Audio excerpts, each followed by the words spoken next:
Merci d'être avec nous. Donc je me représente pour celles et ceux qui ne me connaissent pas. Je suis Laetitia Berthollet, je suis responsable biodiversité climat à la Fondation de France.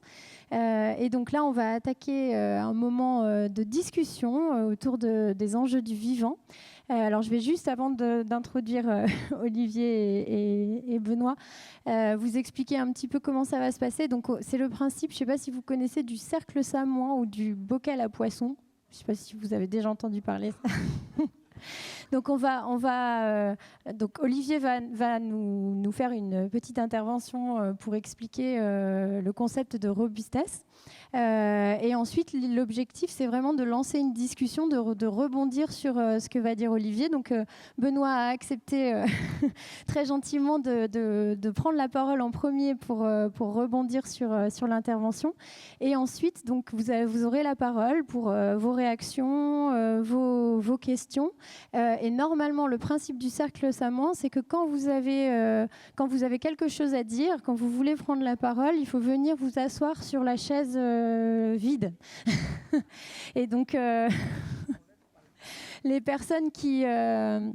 donc, ça peut être pendant qu'une personne parle, il y a quelque chose qui vous vient et vous venez vous asseoir sur la chaise vide.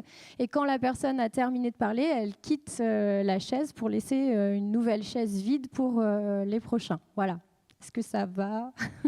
Bon, on va voir. Si ça ne fonctionne pas, on fera une table ronde classique avec des questions. Donc, tout de suite, je vais passer la parole à Olivier Hamon. Olivier, je te laisse te présenter.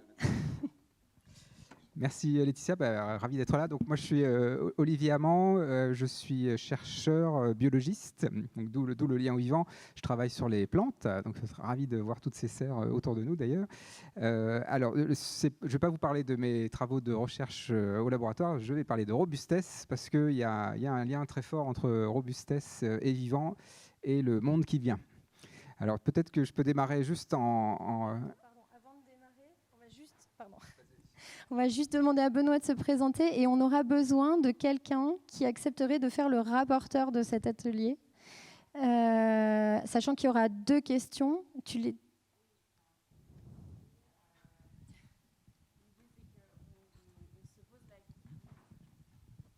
Rebonjour à tous. Donc, je travaille à la Fondation de France aussi. Et je vais prendre les notes de l'atelier. Donc, voilà, c'est pour ça que j'ai les 2 questions. Donc, quel levier pour agir collectivement sur chacun des sujets? Donc là, en l'occurrence, sur le vivant. Et avec quoi repartons-nous en tant que fondation abritée à la Fondation de France pour passer à l'action? Donc, vous avez les 2 questions là. Merci Mathieu. Et donc voilà, c'est vrai qu'on préfère largement que ce soit quelqu'un d'entre vous, en tant que fondation abritée, qui fasse la restitution. Donc, si quelqu'un veut bien se porter volontaire, je suis sûre qu'il y en aura. Sachant que Clara prend les notes, et donc il faudra juste travailler un petit peu avec Clara pour savoir ce que vous voulez rapporter. Est-ce qu'il y a quelqu'un qui voudrait bien... Bon, on verra à la fin. C'est toujours difficile. Ah, merci. Merci beaucoup. Et donc, je passe la parole à Benoît et puis on repasse la parole à lui. Donc, bonjour, moi, je suis Benoît Mounier, je suis directeur général France de la fondation Daniel et Nina Carasso, qui est une fondation familiale qui existe depuis 2010, qui intervient en France et en Espagne sur les sujets d'alimentation durable et d'art citoyen. Merci beaucoup. Je reprends. Alors, du coup, voilà, maintenant que les présentations sont faites. Donc, alors, je vous parle un petit peu du monde qui vient. Et en fait, ça ne vous a pas échappé. On rentre dans un monde qui va fluctuer de plus en plus, qui va être de plus en plus variable. Et à vrai dire, ça, je ne vous apprends rien du tout, puisqu'on le vit déjà. C'est les événements climatiques extrêmes. Leur fréquence a été multipliée par un facteur 4,5 depuis 2000 en France. Donc le monde fluctuant, on est rentré dedans et on en prend pour 2 ou 3 siècles. Et chaque année, ça va fluctuer un peu plus. Donc ça, je ne fais là qu'endosser le fait scientifique. Hein, c'est ce que dit le GIEC, l'IPBES, l'IUCN, la CIA, l'OCDE, le Forum économique mondial, même le FSB sera d'accord. Hein, donc c'est pour dire que c'est très large. On est tous d'accord là-dessus. S'il y a un point de consensus, c'est sur celui-là. On quitte le monde de la moyenne pour entrer dans le monde de l'écart-type. C'est ça qui se passe. Alors, comment on fait pour habiter ce monde-là? En fait, c'est assez simple, finalement. Il suffit de regarder dehors, et voire même notre corps. Les êtres vivants sont robustes, c'est-à-dire qu'ils sont capables de vivre avec les fluctuations. Et c'est ça le point clé du lien au vivant pour moi, c'est que c'est pas un lien, c'est pas l'idée d'aller protéger un crapaud endémique dans son territoire. Enfin, c'est très bien, hein, mais ça c'est tout à fait anecdotique. Ce qu'il faut, c'est au contraire se relier au vivant et donc comprendre ce que c'est qu'être vivant sur Terre. Et un être vivant sur Terre, il est robuste. Alors, il faut bien que je définisse la robustesse, parce que c'est un peu le sujet. La robustesse, c'est maintenir le système stable et viable malgré les fluctuations. Donc ça, c'est la définition physique de la robustesse. Un système qui est robuste, il est stable à court terme et il est viable à long terme malgré les fluctuations. Et bien, regardez autour de vous, tous les êtres vivants sur Terre sont robustes. Ceux qui ne sont pas robustes ont été décanillés au cours de l'évolution. Donc si vous avez l'évolution darwinienne, c'est la sélection des robustes, hein, on pourrait le dire comme ça. Hein. Ceux qui ne sont pas robustes ne survivent pas. En tout cas, au bout d'un moment, ils finissent par dégager, quoi. Ça arrive, hein, il y a plein d'impasses évolutives. Hein. Mais bon, ceux qui sont là, ils sont robustes. Donc votre corps, par exemple, est robuste. Hein. Vous savez que vous pouvez jeûner pendant 15 jours, par exemple. Voilà. Ben, ça veut dire au moins 15 jours. Donc ça veut dire que vous avez un deuxième métabolisme que vous pouvez activer le jour où il n'y a plus rien à manger et vous n'avez que de l'eau, quoi. Alors ça, c'est la robustesse. Comment font les êtres vivants pour être robustes? Et en quoi ça peut nous éclairer, nous, les sociétés humaines, qui allons devoir faire face à des grosses fluctuations et de plus en plus de fluctuations? Alors c'est là que c'est très éclairant. Les êtres vivants sont robustes parce qu'ils ne sont pas performants. C'est-à-dire que, donc il faut bien que je définisse la performance. La performance, c'est la somme de l'efficacité et de l'efficience. Efficacité, atteindre son objectif. Efficience, avec le moins de moyens possible. Donc alors, les êtres vivants ne sont pas efficaces. Ils ont tellement d'objectifs qu'il n'y en a pas un qui sort du lot, si vous voulez. C'est l'adage zen, hein, celui qui a atteint son objectif a manqué tous les autres. Voilà, bah, les êtres vivants suivent très bien cet adage. Hein. Regardez une main, par exemple. Une main, on peut faire du piano avec, on peut jouer au tennis, on peut ramasser ses courses, on peut tourner un tournevis. C'est un organe qui a plein d'objectifs et du coup qui n'en a aucun. Si elle avait l'objectif, cette main, de faire du piano, elle aurait probablement 24 doigts. Mais par contre, pour jouer au tennis, ce serait peut-être plus compliqué, quoi. Voilà. Bah, donc, du coup, on trouve un compromis qui n'est pas très performant, mais qui est robuste, parce qu'on peut faire plein de choses avec. Donc ça, c'est pas très efficace et c'est pas non plus très efficient. C'est que les plantes, les animaux, les champignons, tout ça, les bactéries gâchent énormément de ressources. Il faut vraiment arrêter avec cette idée du vivant qui est sobre et économe. Hein. C'est tout le contraire. Hein. Regardez un arbre à l'automne, le nombre de feuilles qu'il perd. C'est une perte de biomasse sèche. Mais par contre, évidemment, ça nourrit l'écosystème et en retour, l'écosystème nourrit l'arbre. Hein. C'est un billard à 3 bandes. Mais au niveau individuel, c'est une perte. Ou on peut dire c'est un don. En fait, c'est un don à l'écosystème qui revient à l'individu. Mais c'est un billard à 3 bandes, hein, très clairement. Donc ça, c'est les êtres vivants se construisent contre la performance. Peut-être pour vous donner un dernier exemple, si je reprends mon exemple de l'arbre, regardez le nombre de feuilles qu'il y a sur un arbre. Les arbres sont des êtres vivants très redondants. Il y a beaucoup de redondance, ce qui est plutôt une contre-performance. Hein. C'est pas très efficace, pas très efficient. Et c'est pareil pour nous. On a plein d'alvéoles pulmonaires dans les poumons, on a plein de villosités dans les intestins, plein de globules rouges dans le sang, etc. Voilà. Les êtres vivants sont robustes parce qu'ils ne sont pas performants. Alors, ce n'est pas qu'il y a zéro performance chez les êtres vivants. Il y a des moments de performance, mais qui sont très anecdotiques. Je prends un documentaire animalier, hein, par exemple des années 80, là, hein, vous voyez les lionnes là, qui se chopent la gazelle. Ça, c'est ce qu'on voyait beaucoup dans les documentaires des années 80. Eh ben, c'était le moment de performance de la lionne. Mais il faudrait la filmer 7 jours sur 7. Hein, et là, on aurait un autre regard. Hein. Déjà, il y a à peu près 9 chances sur 10 que vous la verriez dormir. Parce que si vous avez des chats, hein, vous savez que les félins dorment énormément. Donc la lionne, elle dort. Quand elle finit par se réveiller, elle se balade dans la savane, au milieu des gazelles. Hein. Les gazelles n'ont pas peur de la lionne. Hein. Voilà, si elle part en chasse, tout va bien. Elle s'occupe de ses petits. C'est ça qu'elle fait, hein, essentiellement. Hein. Et puis, à un moment, elle va quand même avoir un peu faim, donc elle va se décider à chasser. Quand elle se décide à chasser, 95% du temps, elle rate. Donc, même quand elle décide d'être performante, elle n'est pas performante. Voilà, donc c'est ça, ça dit bien le curseur, vous voyez, le vivant est vraiment dans la robustesse, très peu dans la performance. Mais il y en a quand même, hein, il faut quand même un peu de performance. Il y a zéro performance, ça ne marche pas non plus. Hein, il en faut un peu, mais un tout petit peu. Alors, le truc, c'est que nous, évidemment, les sociétés humaines, on est à l'envers de ça. C'est que les êtres vivants sont robustes avant d'être performants. Et nous, les sociétés humaines modernes, on est performants avant d'être robustes. C'est le contraire. Et c'est pour ça que le monde devient de plus en plus fluctuant. C'est parce qu'on a tellement tout suroptimisé que ça craque de tous les côtés. Donc c'est la pénurie de moutarde en 2022 parce qu'il y a une sécheresse au Canada. Ben voilà, on a suroptimisé la filière de la moutarde, faut quand même le faire. Mais voilà. Donc maintenant, on peut avoir des ruptures de moutarde, mais c'est plein d'autres choses. Le canal de Suez bloqué par un bateau, CrowdStrike l'été dernier parce qu'il y avait une erreur de mise à jour d'un système Windows et c'est tous les systèmes qui plantent. Donc vous voyez à quel point on a tout fragilisé parce qu'on a cru dans la performance. Et je dis bien le verbe croire parce que c'est une foi, c'est un culte. C'est un catéchisme. Il n'y a aucune raison de mettre l'accent à ce point-là sur la performance. C'est de la rationalité irrationnelle. Et je pèse mes mots. En fait, on est dans un monde incroyable, c'est-à-dire qu'on est dans le monde du burn-out des humains. Il y a une épidémie de burn-out des humains, mais l'épidémie de burn-out des humains, c'est la partie émergée d'un burn-out global. Burn-out du droit international, burn-out social, burn-out économique et burn-out, évidemment, des écosystèmes. En fait, les écosystèmes sont essorés par notre performance. On en est là. Donc ça, c'est la robustesse. Alors, c'est très simple. Vous voyez, dans un monde fluctuant, il va falloir basculer. Et c'est un moment absolument incroyable dans l'histoire de l'humanité. C'est ce que je dis souvent. On est enfin en train de quitter le néolithique. C'est absolument incroyable. Ça fait 10 000 ans qu'on croit que la performance est toujours bénéfique. Depuis qu'on a inventé l'agriculture, on s'est fait un peu piéger par la performance. On est rentré dans cet engrenage et on ne s'est plus arrêté. Donc agriculture, esclavage, plantation, colonisation, mécanisation, grande accélération depuis les années 50. C'est une courbe exponentielle vers toujours plus de performance. Et donc toujours plus de systèmes qui craquent. Donc aujourd'hui, on se rend compte que la nature qu'on pensait contrôler, parce que c'est ça l'agriculture, la domestication, c'est quand le dehors devient un dedans, donc on veut contrôler la nature.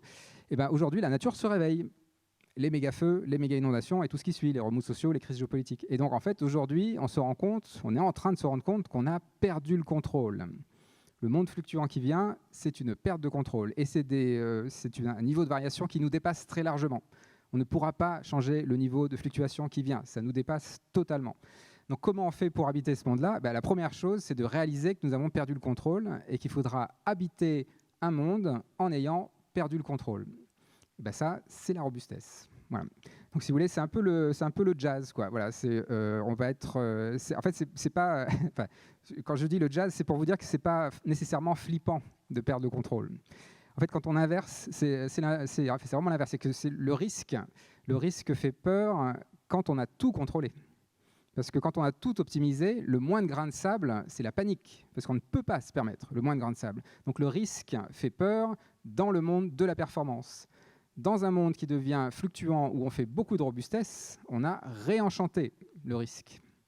Et donc, en fait, quand il y a un grain de sable, il n'y a aucun problème, parce qu'on a pris suffisamment de marge de manœuvre, et donc on peut habiter ce monde fluctuant, parce qu'on est robuste. Et alors, ce qui est très intéressant, il faut que je termine là-dessus, je ne vais pas être trop long, mais c'est que ça peut paraître une utopie, parce que là, je suis en train de vous dire qu'en 2025, on quitte le néolithique, donc c'est pas rien quand même. Mais alors, est-ce que c'est une utopie voilà, est-ce que c'est, en fait, c'est très pragmatique. Là, je ne fais qu'endosser le fait scientifique. Monde fluctuant appelle la robustesse appelle un nouveau compromis avec la performance. Mais c'est d'autant plus pragmatique que quand regardez autour de vous, et vous allez voir qu'en fait, le monde robuste, il est là. C'est pas une utopie du futur, il est sous nos yeux. Mais je vous invite vraiment à désembrumer nos lunettes. On voit le monde, médiatiquement, ce qu'on voit surtout, c'est Trump, c'est Musk, c'est Poutine, c'est Netanyahou, c'est Erdogan, et plein d'autres choses comme ça, qui sont plutôt, ou d'autres personnes qui sont dans des systèmes hyper performants, qui sont un peu les prêtres de la performance. Mais en fait, il y a tout un autre monde qui est beaucoup plus à la marge, qui est beaucoup moins médiatiquement suivi et qui est déjà dans des fortes fluctuations. Donc c'est souvent des collectifs de citoyens qui sont déjà soumis à des fortes fluctuations et qui ont déjà inventé le monde robuste, qui sont déjà en train d'inventer des nouvelles initiatives très robustes. Donc il y a plein de choses. C'est la méthode des demi-lunes dans le désert pour reverdir les déserts. Donc ça, c'est une stratégie très robuste où on fait juste des petites dunes de quelques mètres d'envergure, 50 cm de haut, ça fait juste un petit dénivelé. Ça suffit à faire condenser l'eau au pied de la dune et ça reverdit le désert. Et vous voyez là, c'est typiquement de la robustesse, ça, parce que c'est très peu performant. Ça va moins vite que d'irriguer le désert en dessalant de l'eau ou je ne sais pas quoi.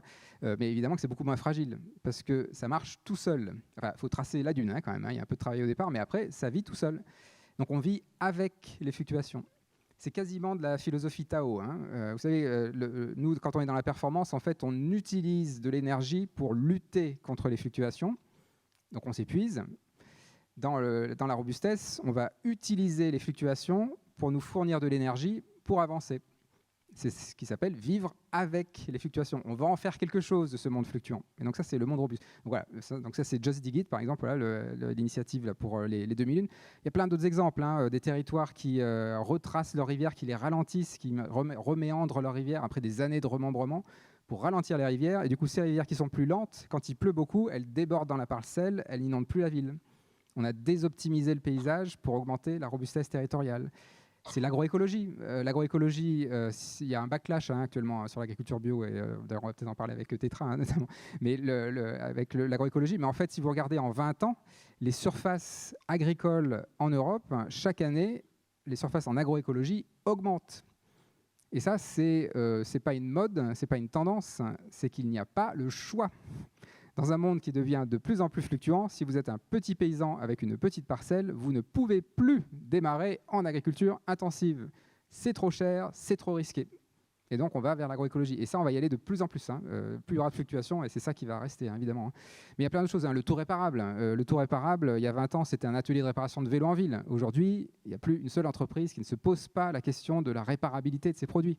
Vous voyez, la réparabilité, c'est plein de choses. C'est des jeans, voilà, c'est des pulls, c'est de l'électronique agricole, des ordinateurs, framework, les cell phones, les téléphones portables, le Fairphone. Il y a plein d'exemples voilà, du réparable. Et ce réparable, c'est pas une mode.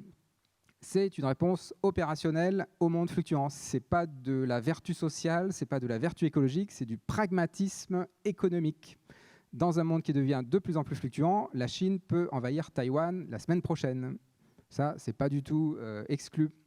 Si ça arrive, si votre entreprise dépend d'un bien fabriqué en Chine, vous mettrez la clé sous la porte, sauf si vous avez développé une activité territoriale, de la réparation notamment. Voilà. Donc c'est aussi pour ça que ça arrive. Mais c'est les conventions citoyennes, c'est plein de choses, quoi. Et en fait, ça nous permet... ce que je veux dire par là, c'est que ce monde-là, ce monde robuste, il est déjà là. Et surtout, ce qui nous arrive, ce n'est pas une crise sociale, écologique, économique, géopolitique. Au premier ordre, c'est une crise culturelle. C'est culturel au départ. Nous sommes encore embrumés avec ce culte de la performance. Les chercheurs aussi, on est à fond, on est tous dedans. C'est vraiment... Donc c'est partout, mais on est dans ce monde de la performance sans la questionner. C'est que dès qu'il y a quelque chose de bien, on le qualifie de performant. C'est absolument dingue, il faut que ce soit efficace, efficient, et c'est mieux, alors que tout nous indique que ça nous canalise dans un monde qui va fluctuer de plus en plus. Donc c'est vraiment culturel au premier ordre. Et peut-être que je peux terminer avec le lien avec la Fondation de France, parce qu'avec la Fondation de France, on a commencé à partager ça, Tanguy Corveller avec Tony, avec Laetitia, avec plein de monde, Victor aussi, voilà, plein de personnes de la Fondation de France, je ne vais pas citer tout le monde. On a commencé à travailler cette notion-là pour s'acculturer, développer des outils pour la mettre en pratique. Et l'idée, en fait, c'est de progressivement dans les territoires et donc dans les fondations aussi, de créer des communautés apprenantes. Parce que si on veut mettre cette robustesse, j'ai envie de dire, à l'épreuve, en tout cas la pratiquer, on ne va pas le faire de façon performante. C'est-à-dire que ce n'est pas un expert qui va vous dire comment faire de la robustesse. Ça, c'est de la solution performante, le clé en main performant qui ne transforme pas. Donc, il faut plutôt faire des communautés apprenantes. Donc, ça veut dire dans vos organisations, 5, 6 personnes, 10 personnes, 20 personnes, qui commencent à travailler cette notion, qui viennent avec leurs projets et qui essaient de les rendre de plus en plus robustes. En échangeant sur ces projets-là, vous allez en fait mieux comprendre ce qu'il y a derrière, les différentes dimensions, un peu ce qu'on fait aujourd'hui finalement. Et quand vous aurez des collectifs comme ça qui auront échangé, ils auront une expertise, mais située dans le contexte dans lequel c'est pertinent. Ça, c'est de la transformation silencieuse, c'est du François Julien dans le texte. Pas très flashy, très clairement, mais par contre, c'est de la transformation qui crante. C'est robuste, ça. On ne revient pas en arrière après. Une fois qu'on a commencé à se transformer, on se dit, oui, en fait, évidemment, c'est du bon sens, quoi. Et donc, on va plutôt dans ce monde-là. Et alors, il y a plein d'outils. Donc, alors, la Fondation de France, on a des outils qu'on pourra partager progressivement. Il y a aussi la plateforme larobustesse.org. Donc, ça, c'est Gatien Bataille et Laurent Marceau qui ont développé ça avec des petits outils pour se lancer. Donc, en fait, il commence à y avoir plein de choses. Et donc, voilà, ça peut être un début, disons, pour se lancer sur la robustesse. Je vais peut-être m'arrêter là pour laisser plus de place pour la discussion. Merci. Benoît, est-ce que je te passe directement la parole pour rebondir ? Très bien, donc alors moi mon rôle c'est de rebondir. Et donc en fait, votre présentation fait écho aussi à des expérimentations qu'on a menées nous à la Fondation. Ça pourrait, comme je vous l'ai dit, on est sur l'art citoyen et l'alimentation durable. Et là, je vais prendre un exemple sur l'alimentation durable, mais ça s'applique également à des choses qu'on fait autour de la territoire et démocratie sur l'art citoyen. Là, je vais vous parler d'une expérimentation qu'on appelle TETRA, qui veut dire territoire en transition agroécologique et alimentaire. 9 territoires pilotes embarqués dans des expérimentations pendant plusieurs années, accompagnés donc sur des dynamiques territoriales. Comment nous on agit en tant que financeurs en soutenant ces dynamiques et pas que les projets à l'intérieur de ces dynamiques, mais vraiment ces collectifs qui se montent à l'échelle territoriale, en les accompagnant. Alors, pas nous, mais on se fait aider. Et en contribuant à renforcer les capacités collectives, que ce soit sur les sujets de gouvernance, au sujet de la coopération, l'évaluation, et avec un gros volet de capitalisation pour diffuser non pas un modèle clé en main, mais inspirer, regarder ce qui fonctionne quelque part, mais qui ne fonctionne peut-être pas ailleurs, mais en tout cas apprendre, être dans l'apprenance et mettre en réseau des territoires. Et à travers ça, et notamment quand on parle d'agriculture et d'alimentation, il y a le sujet systémique qui arrive assez facilement. On est à l'intersection d'enjeux agricoles, on est à l'intersection d'enjeux d'alimentation, sociaux, d'enjeux d'éducation, de santé, d'écologie, mais également de démocratie locale. Et donc on arrive à faire, on a cette conviction qu'en fait, on parle souvent de systémie, mais que c'est vraiment à l'échelle du bassin de vie local qu'on agit. Et comme les plantes n'agissent pas séparées à des milliers de kilomètres. Et donc l'être humain, la société agit aussi, porte une vision et agit à l'échelle locale. Et donc ça résonne aussi parce que ce qu'on a essayé de mettre en place, c'est ces démarches apprenantes, d'être en sérendipité, c'est-à-dire qu'on soutient un territoire, mais on ne sait pas ce qui va se passer. On regarde plutôt en amont, on mise sur la capacité d'un territoire à agir et on va voir ce qui va se passer. Il y aura des projets qui vont émerger et on laisse la place à l'imprévu et les acteurs laissent la place également à l'imprévu. Et donc derrière, on parle de biodiversité, de diversité d'acteurs, des citoyens, des élus locaux, des agriculteurs, des acteurs économiques, des chercheurs également, et avec une idée qui n'a pas un leader, mais un collectif, un leadership partagé.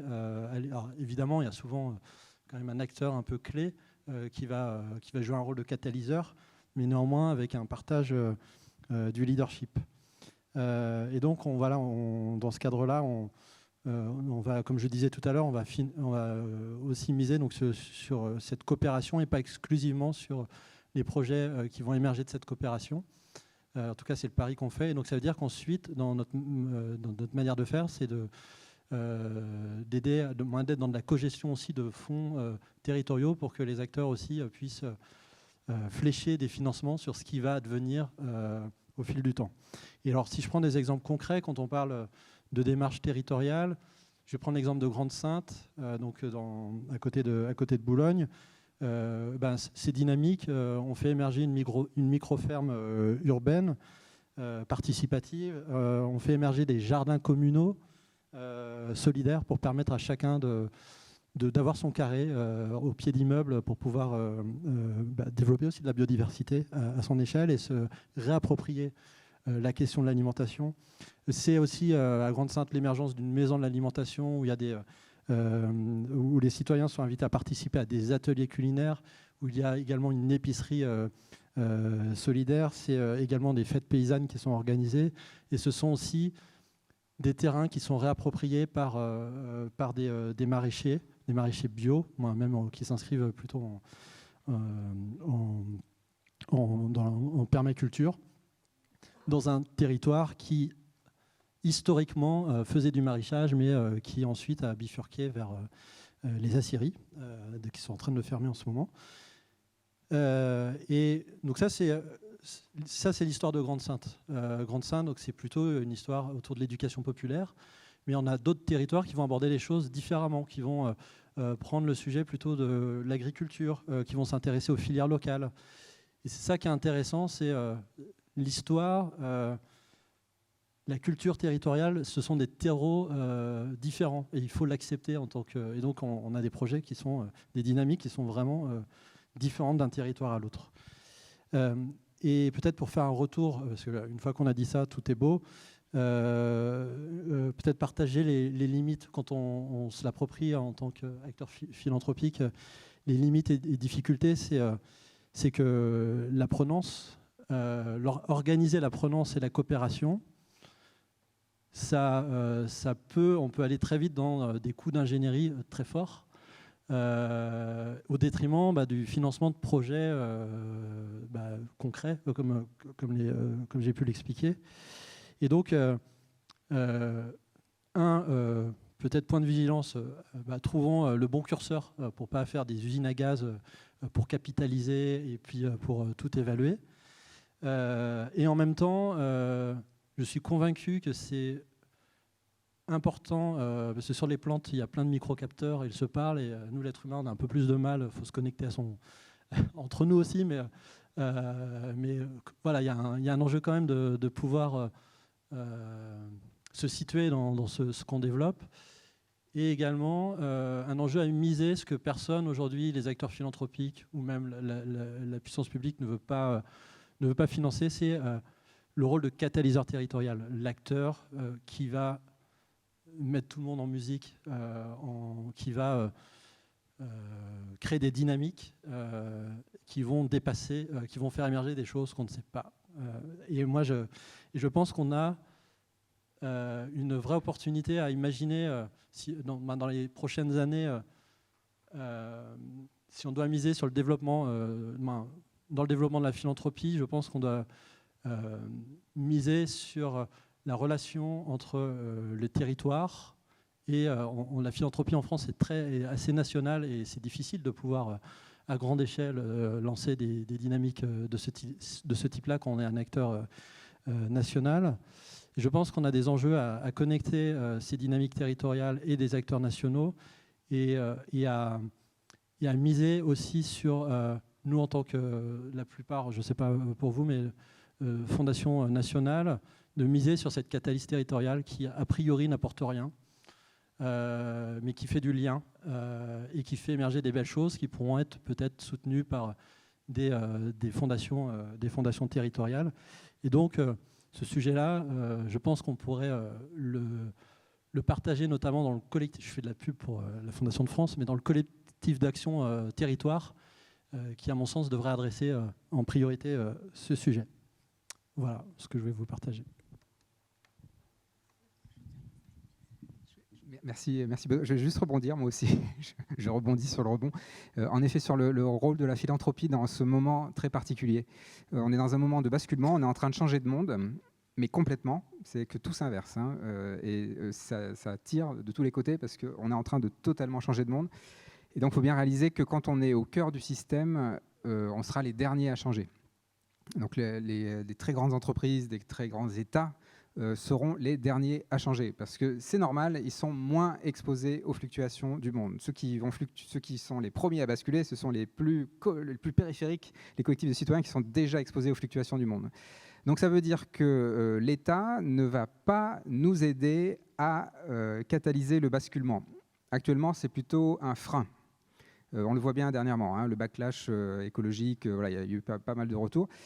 Donc on voit bien, c'est pas là que ça va se passer. Par contre, ce qu'on voit, c'est que dans les territoires, ça avance très vite. Alors le rôle de la philanthropie dans ce paysage-là, c'est très clair, c'est d'accélérer la contamination, des marges vers le cœur. S'il y a un enjeu à la philanthropie, c'est de jouer le rôle que devrait jouer l'État dans un monde un peu idéal, où l'État serait un peu éclairé et verrait où aller. Non, la philanthropie, elle a cette niche-là, et là aujourd'hui, elle est très nécessaire, justement parce que c'est quand même des personnes de bonne volonté au départ. Vous voyez bien qu'il y a des problèmes, voilà, etc. Donc vous avez envie c'est le jeu, là, maintenant, c'est d'accélérer la contamination. C'est que c'est beaucoup plus facile aujourd'hui qu'il y a 20 ans. Il y a 20 ans, sur les sujets écologiques, c'était Pierre Rabhi, par exemple, hein, donc très très loin, hein, vraiment à la marge de la marge de la marge. Là, c'est massif.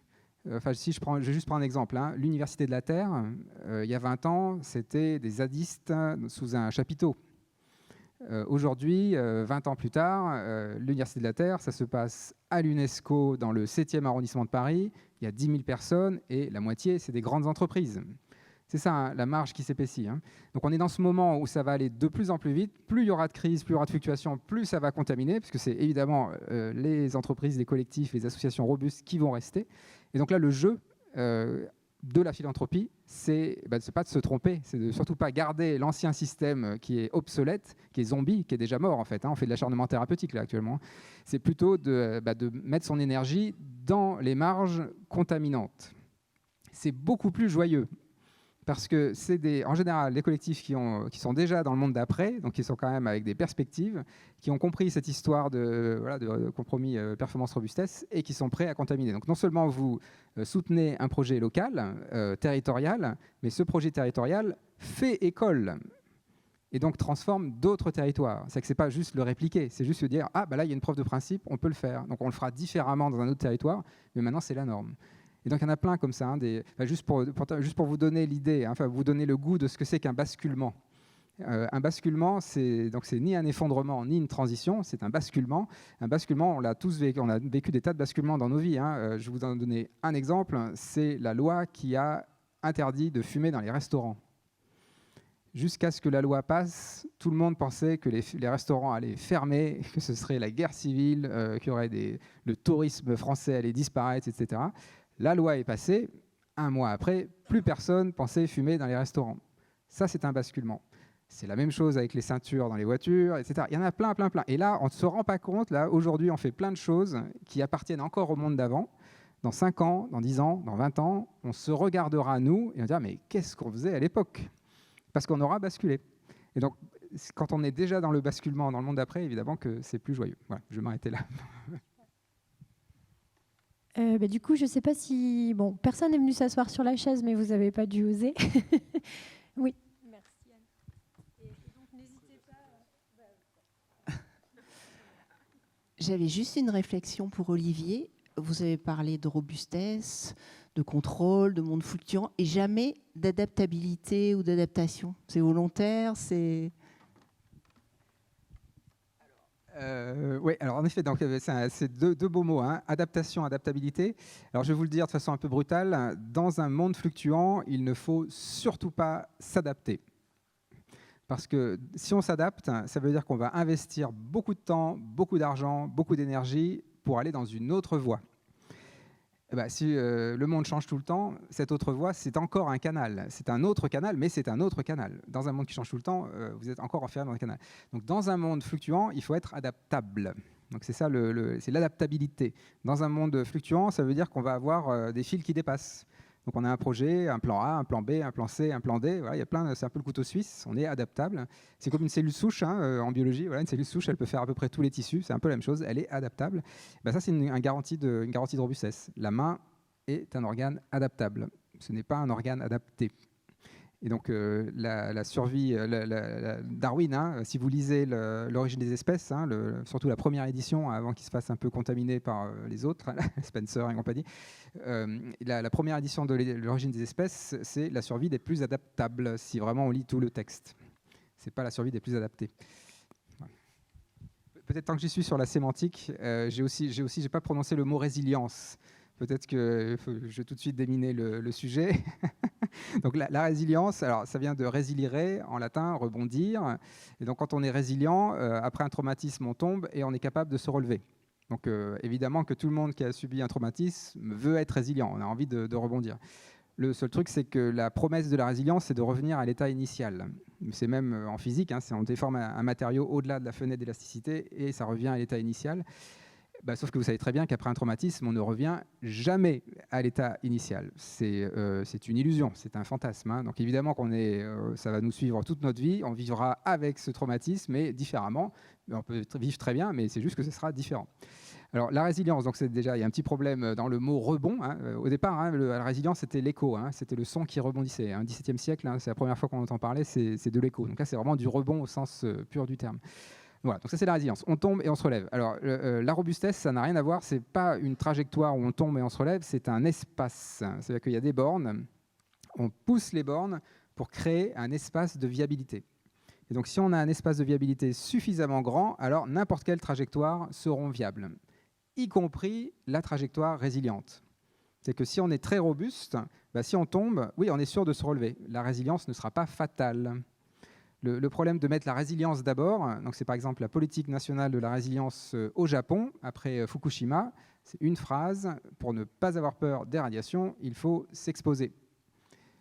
Voilà, donc là, on commence par la résilience et en fait, on va féliciter les résilients et on va oublier ceux qui sont tombés et qui ne se sont pas relevés. Donc, c'est pas que je suis pas contre la résilience, il faut juste le mettre dans le bon ordre. Il faut commencer par la robustesse et ensuite mettre la résilience. Peut-être une dernière analogie ou métaphore pour l'expliciter. Si vous mettez vraiment le compas à fond sur la résilience, ça veut dire que vous êtes sur un bateau qui est en danger et vous allez investir tout votre argent dans les canaux de sauvetage. Mais il n'y a plus personne pour s'occuper du bateau. Donc, vous êtes sûr de couler. Et il y en a quelques-uns qui vont survivre parce qu'ils auront des canaux de sauvetage qu'ils auront fait un peu mieux que les autres. Si vous faites de la robustesse, alors collégialement, collectivement, ça revient à ce qui a été dit juste avant, on va mutualiser pour s'occuper du bateau. On fera quand même aussi des canaux de sauvetage, mais on va d'abord collectivement s'occuper du bateau. Donc c'est d'abord la robustesse, ensuite la résilience. Ouais. Pour la captation, est-ce que vous pouvez vous mettre à côté d'Olivier ?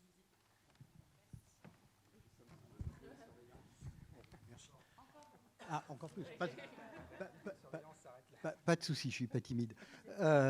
Bon, je trouve ça très chouette globalement. Il y a quand même quelque chose qui me gêne un peu, c'est que définir la robustesse, il y a des tas de manières de ne pas être efficace, de ne pas être efficient.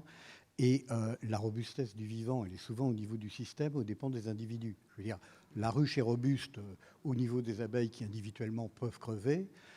La Chine est robuste parce que c'est un système qui est fait pour être stable et viable dans un univers fluctuant, plutôt plus que l'Italie, les États-Unis ou la France en même temps. Et on a quand même, pour un certain nombre quelques valeurs communes, disant c'est sympa de s'occuper des faibles et de ceux qui, dans une société darwinienne, sont les premiers à crever. Alors, il faut viser la robustesse collective, la robustesse individuelle. Et si c'est la robustesse collective qui assure notre survie, est-ce qu'on laisse ces individus crever ou y a-t-il une autre suggestion ? Merci, en effet, c'est important de nuancer.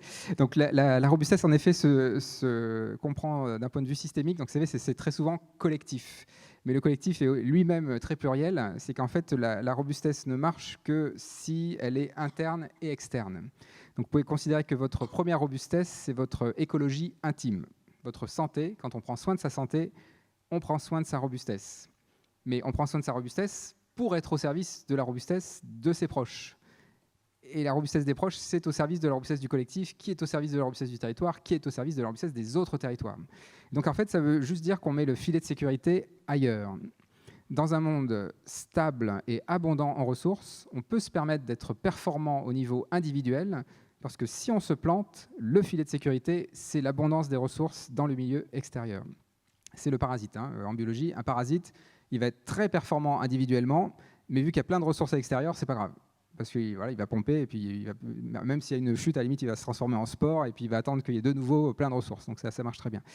Dans un monde fluctuant, en pénurie chronique de ressources, le filet de sécurité n'est plus dans le milieu, parce qu'il n'y a plus de ressources à l'extérieur. Donc c'est ce qui nous arrive actuellement, là, les pénuries chroniques de ressources, les fluctuations.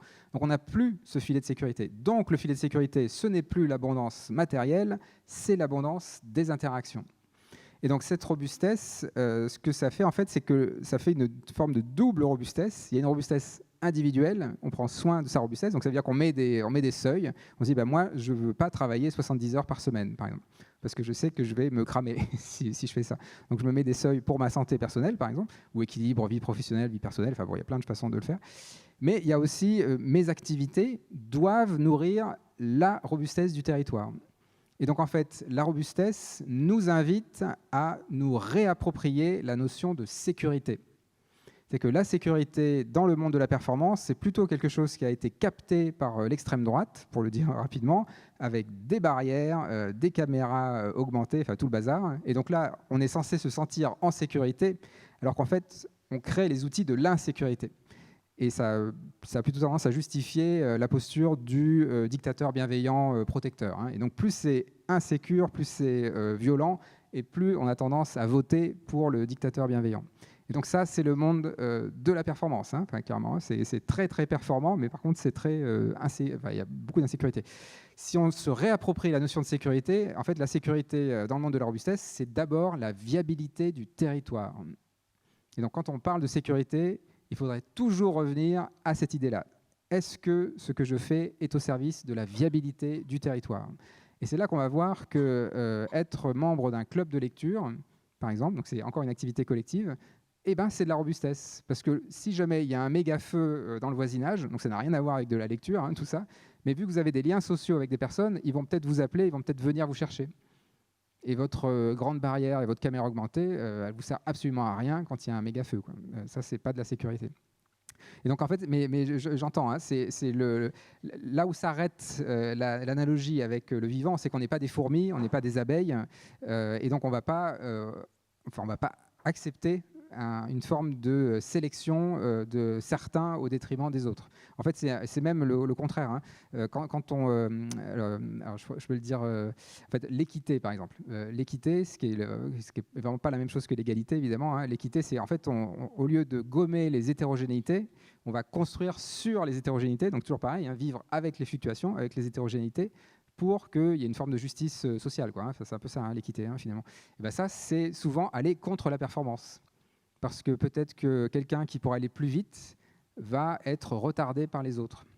Donc c'est aller. Alors en fait, je vais le dire en un mot. Hein, ça revient à bien définir la coopération. Vous voyez, je suis très pointilleuse sur les mots parce qu'on est dans un moment culturel et les mots colonisent les esprits. Donc il faut être super clair sur la sémantique. La coopération, c'est aller contre sa performance individuelle pour nourrir la robustesse du groupe. C'est ça, hein, la coopération. Aller contre sa performance individuelle pour nourrir la robustesse du groupe. En fait, dans le mot coopération, vous avez l'équilibre entre performance et robustesse. Mais donc, ça ne veut pas dire qu'on va virer une grande partie de la population et puis seulement collectivement résister. C'est plutôt un équilibre à trouver. C'est toujours une question de curseur, quoi, hein, finalement. Voilà.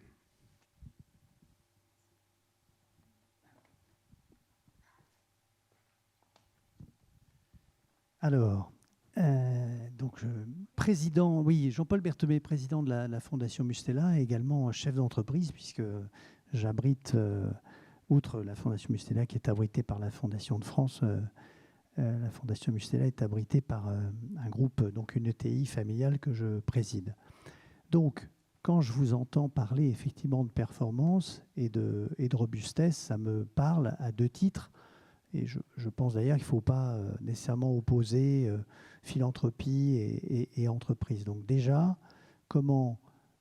quel conseil donneriez-vous pour une entreprise pour inscrire la robustesse comme étant son modèle ? En précisant qu'en ce qui nous concerne, nous avons déjà avancé sur ces choses-là en raisonnant en termes d'impact, pas seulement en termes de croissance volumique, en sachant bien que on arrive vraisemblablement à une impasse quand on est en croissance volumique et qu'il faut plutôt parler de croissance de valeur intrinsèque des différents produits. Mais néanmoins, quand on est passé à cette prise de conscience, parce que j'ai pleinement conscience de cette notion de robustesse, parce que pour moi, robustesse veut dire pérennité, et pour une entreprise comme pour une fondation, c'est fondamental, il me manque encore quelques éléments pour construire avec une équipe le devenir d'une entreprise, en sachant que la concurrence n'est pas du tout sur ce même terrain, etc. Donc, est-ce que vous pouvez nous éclairer sur la manière dont une entreprise peut s'accaparer ces idées qui me semblent être plus des idées à ce jour de société, d'organisation et peut-être moins d'entreprise. Voilà. Merci. Du coup, je vais essayer de vous montrer que c'est tout à fait opérationnel dans l'entreprise. En tout cas, ça peut l'être. C'est tout à fait possible. Alors, je vais vous donner un exemple, enfin plusieurs, mais je vais commencer avec un exemple. Arnaud Créteau. Arnaud Créteau, c'est un ingénieur qui fait une boulangerie avec un four solaire. Donc, le four solaire, hein, c'est la techno la plus low-tech qu'on puisse imaginer. C'est des miroirs. Hein. Donc, autant dire que c'est très basique. Voilà, il fait sa boulangerie avec un four solaire. Vous allez me dire, quelle est la robustesse là-dedans? Il a de l'énergie gratuite, ça c'est bien, mais il y a un petit point important, c'est que sa boulangerie, elle est localisée à Rouen. Alors, Rouen, en Normandie, il n'y a pas toujours du soleil. Donc, comment il fait pour avoir une entreprise qui est capable de faire une boulangerie pour faire du pain avec un monde aussi fluctuant? Eh bien, il ne fait pas des baguettes, parce qu'il ne peut pas faire des baguettes. C'est-à-dire qu'il n'est pas sûr d'avoir du soleil tous les jours, donc il ne fait pas des baguettes. Qu'est-ce qu'il fait? Il fait du pain au levain qu'on peut stocker pendant 7 jours, parce qu'il est à peu près sûr chaque semaine d'avoir au moins une journée où il aura du soleil. Et du coup, c'est ce qui est extraordinaire avec cet exemple-là, hein, c'est une petite boulangerie, un néoloco, vous pouvez faire un tour, un neoloco.fr. C'est une petite boulangerie qui a de l'énergie gratuite, mais surtout qui a construit tout son modèle économique sur une ressource fluctuante. C'est la boulangerie la plus robuste de France. Il ne peut rien lui arriver. Lui, vraiment, c'est impossible. C'est-à-dire que la guerre en Ukraine, qui a décimé les boulangeries françaises, hein, enfin en tout cas qui les a bien fragilisées, lui, il était complètement indépendant de ça.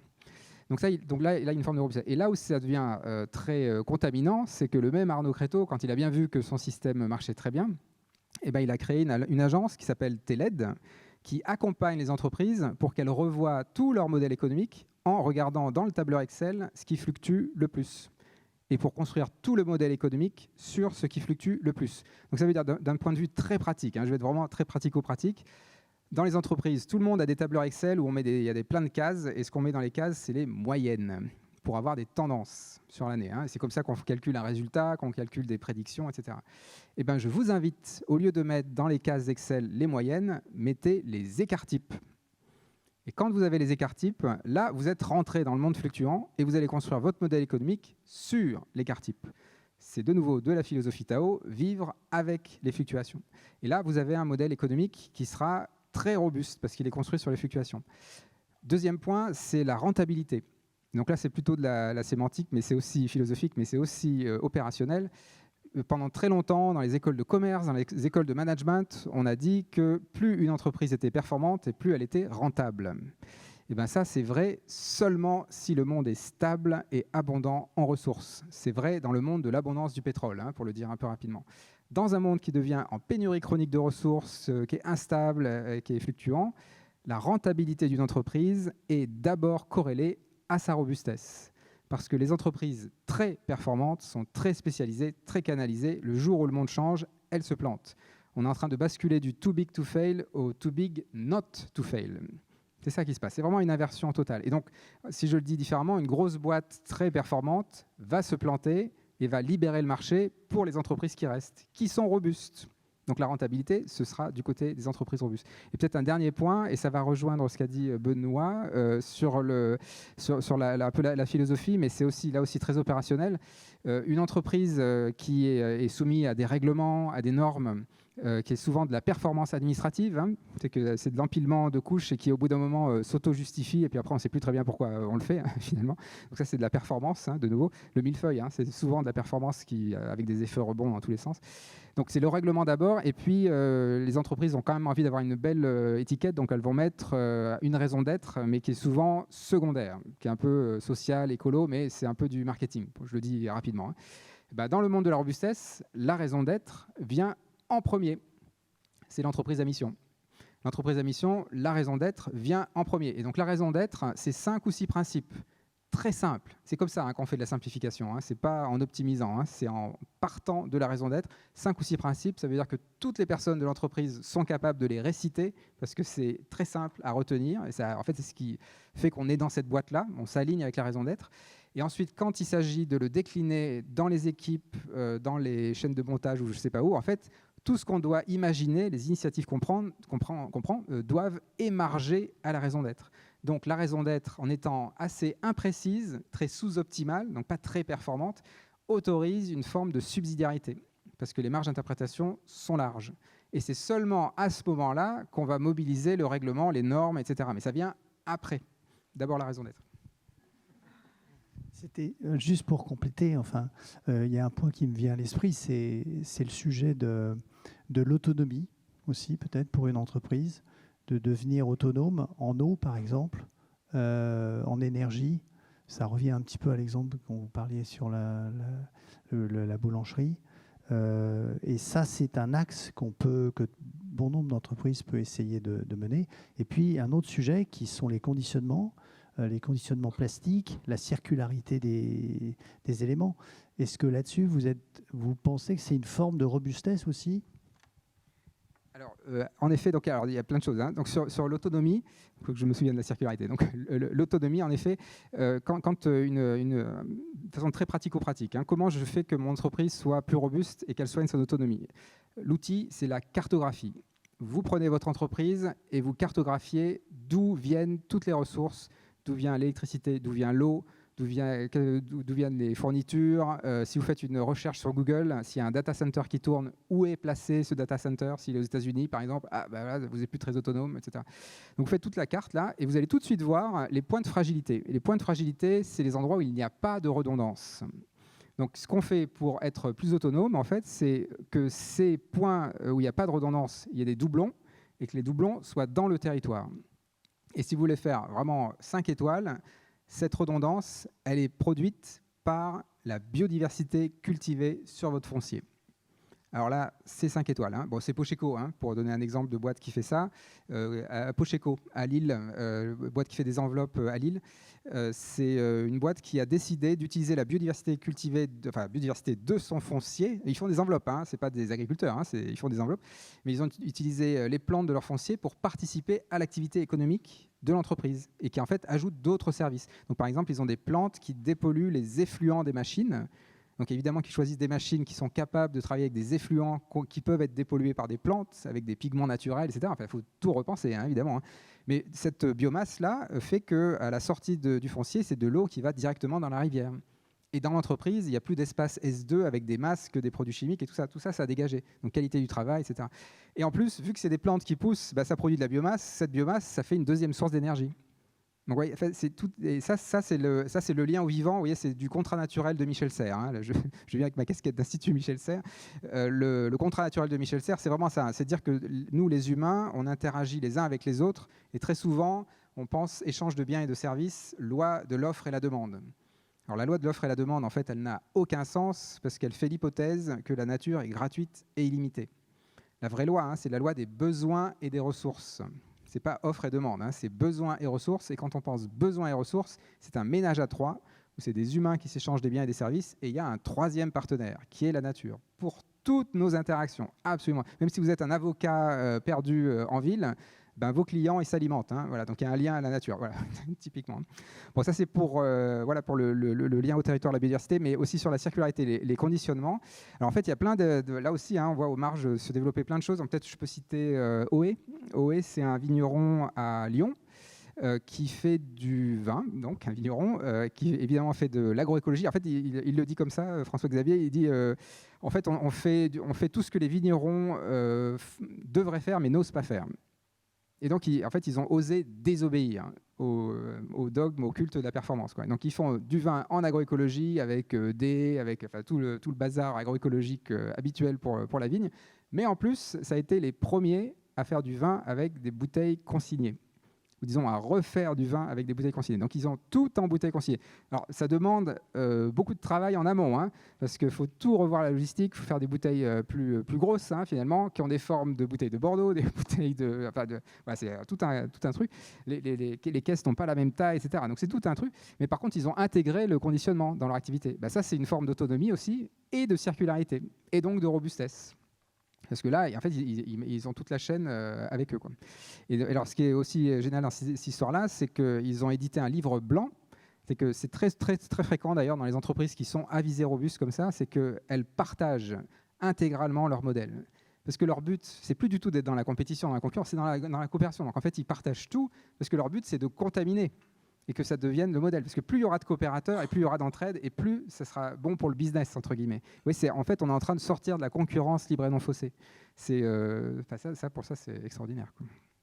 Peut-être juste un autre exemple sur la circularité. Je vais prendre un exemple qui est pas mal et qui est aussi celui de Gabriel Plassa à l'ADEME. C'est l'extrême défi de l'ADEME. Donc, c'est les véhicules intermédiaires. Donc, c'est plutôt des véhicules qui sont entre des vélos et des voitures. Petits véhicules qui vont 25-40 km/h, donc qui vont pas très vite. Très pratique pour les mobilités du quotidien dans le monde rural où justement il y a peu de transports en commun. Donc là, c'est du véhicule individuel ou à 2-3 personnes, grand max, qui peut transporter des choses, aussi les enfants à l'école, enfin voilà, des petits trajets, quoi. C'est des véhicules qui sont, voilà, le vivant s'invite, hein, c'est quand même incroyable. C'est des véhicules donc, qui sont entre des vélos et des voitures, qui sont entièrement réparables, entièrement interopérables. Ça redonne du sens à ce que c'est qu'un garagiste, hein, qui n'est plus quelqu'un qui est juste en train de remplacer une plaquette d'électronique. Hein, voilà, c'est un vrai métier, quoi, voilà. On retrouve ses compétences finalement. Mais ce qui m'intéresse encore plus dans cette histoire-là, de l'extrême défi de l'ADEME, c'est que ce n'est pas un appel à projet, c'est un appel à commun. Ça veut dire que toutes les entreprises qui participent à ce projet s'engagent à partager intégralement toutes leurs innovations. Et donc là, vous voyez, le truc, c'est que vraiment, on sort de la concurrence libre et non faussée, et donc ça veut dire que cette fois, on requalifie un autre mot, et ce mot, c'est innovation. L'innovation dans le monde de la performance, ça répond à la théorie de l'efficience X de Harvey Labenstein. L'innovation, elle est stimulée par les concurrents. Plus il y a de concurrents, plus il y a d'innovation. Donc ça, c'est ce qu'on nous a raconté pendant des décennies dans le monde performant, en nous disant que le XXe siècle avait été un siècle d'énormes innovations parce qu'il y avait eu plein de concurrence. C'est complètement faux. Le XXe siècle a été un siècle d'innovation incrémentale. Je vais vous donner un exemple tout simple. Le projet Manhattan, entre 1944 et 1946, pour faire la bombe atomique, qu'est-ce qu'on produit dans le projet Manhattan? Le code binaire, l'unité centrale, l'ordinateur, Internet et l'IA. En 1946, on avait tout ça. Ben aujourd'hui, on est toujours dans l'onde de choc de ce truc-là. On n'a pas tellement avancé, finalement. On n'a rien, de façon vraiment d'innovation de rupture, c'est la même chose que 1946. On n'a pas tellement évolué. Pourquoi? Ben c'est tout simple, parce qu'une innovation qui est stimulée par les concurrents, elle laisse très peu d'espace pour l'innovation. Parce que l'innovation, c'est juste l'espace que nous laissent les concurrents. Donc c'est un tout petit espace et on se glisse entre les concurrents. Donc c'est incrémental, par définition. Dans le monde de la robustesse, l'innovation est beaucoup plus large parce qu'il y a beaucoup moins de concurrents et c'est surtout des coopérateurs. Et du coup, l'innovation, elle est très très large. Et donc alors là, il y a vraiment, mais c'est ce qu'on voit actuellement hein, quand on regarde aux marges. Peut-être vous donner un dernier exemple pour illustrer. Citerns, c'est une entreprise qui fait de l'électricité avec des vagues. En plus, j'aime bien cet exemple-là parce que c'est vraiment, on fait de l'énergie avec les fluctuations. Hein, donc c'est vraiment de la robustesse. Des gros bidons qui font 15 mètres de long, en métal, en acier, inox évidemment, et dedans il y a de l'eau et un bras de levier, quoi, hein, enfin, pour le dire comme ça. Et donc ça, c'est jeté à la mer. Alors il y a des fils hein, quand même pour les connecter, voilà. Mais quand il y a des vagues, bah, le bidon il fait ça, donc l'eau à l'intérieur elle est en antiphase, donc ça fait balancer le levier, énergie cinétique, ça fait de l'électricité. Et ça produit des centaines de kilowatts. Hein. C'est incroyable hein, pour un bidon, quoi. Hein. Alors, ce qui me plaît beaucoup dans cet exemple-là, c'est que le bidon qui est dans les vagues, il résiste très bien à des très fortes tempêtes. Donc, il est adapté au monde fluctuant. Donc, là, il est robuste dans son design et il a compris le monde fluctuant. Mais c'est aussi une énergie renouvelable qui n'est pas intermittente ou très peu intermittente, puisqu'il y a des vagues en haute mer, il y en a tout le temps. Enfin, la mer d'huile, c'est quand même très, très rare. Donc, il y a toujours de la production d'électricité. Et le dernier point, qui est peut-être le premier, qui fait le lien au vivant, c'est que c'est une production d'énergie renouvelable qui n'attaque pas la biodiversité. Parce que quand même, dans l'énergie renouvelable, il y a quand même parfois des choses qui sont limites. Hein. L'agri-photovoltaïsme, là, quand on coupe des forêts pour mettre des panneaux solaires, par exemple, c'est une hérésie. Hein. Il faut quand même le dire. Hein. Ça n'a absolument aucun sens. Faire des très, très grandes éoliennes, 300 mètres de haut, avec des pales de 100 mètres de long en composite, qu'on ne peut pas recycler parce que c'est du composite, donc on les enfouit. Et les pales, au bout des pales, hein, 100 mètres de long, ça veut dire qu'elles sont à 300 km/h. Hein. Un oiseau qui passe dans ce ventilateur, il n'a absolument aucune chance de survivre. Bon, ça, c'est des effets. Et puis, au fond, hein, des océans, aussi, le pilier aussi peut avoir des effets sur l'écosystème. Là, vous voyez, Citerns, c'est des bidons qui flottent. Donc, il y a vraiment zéro impact sur la biodiversité. À la limite, c'est des aires de repos pour les oiseaux, quoi. Donc, ça peut même les aider à migrer, quoi. Donc, voilà, c'est juste un exemple parmi tant d'autres où on voit qu'en fait, ça, c'est beaucoup plus divers en termes d'innovation que ce qu'on a vu jusque-là, quoi.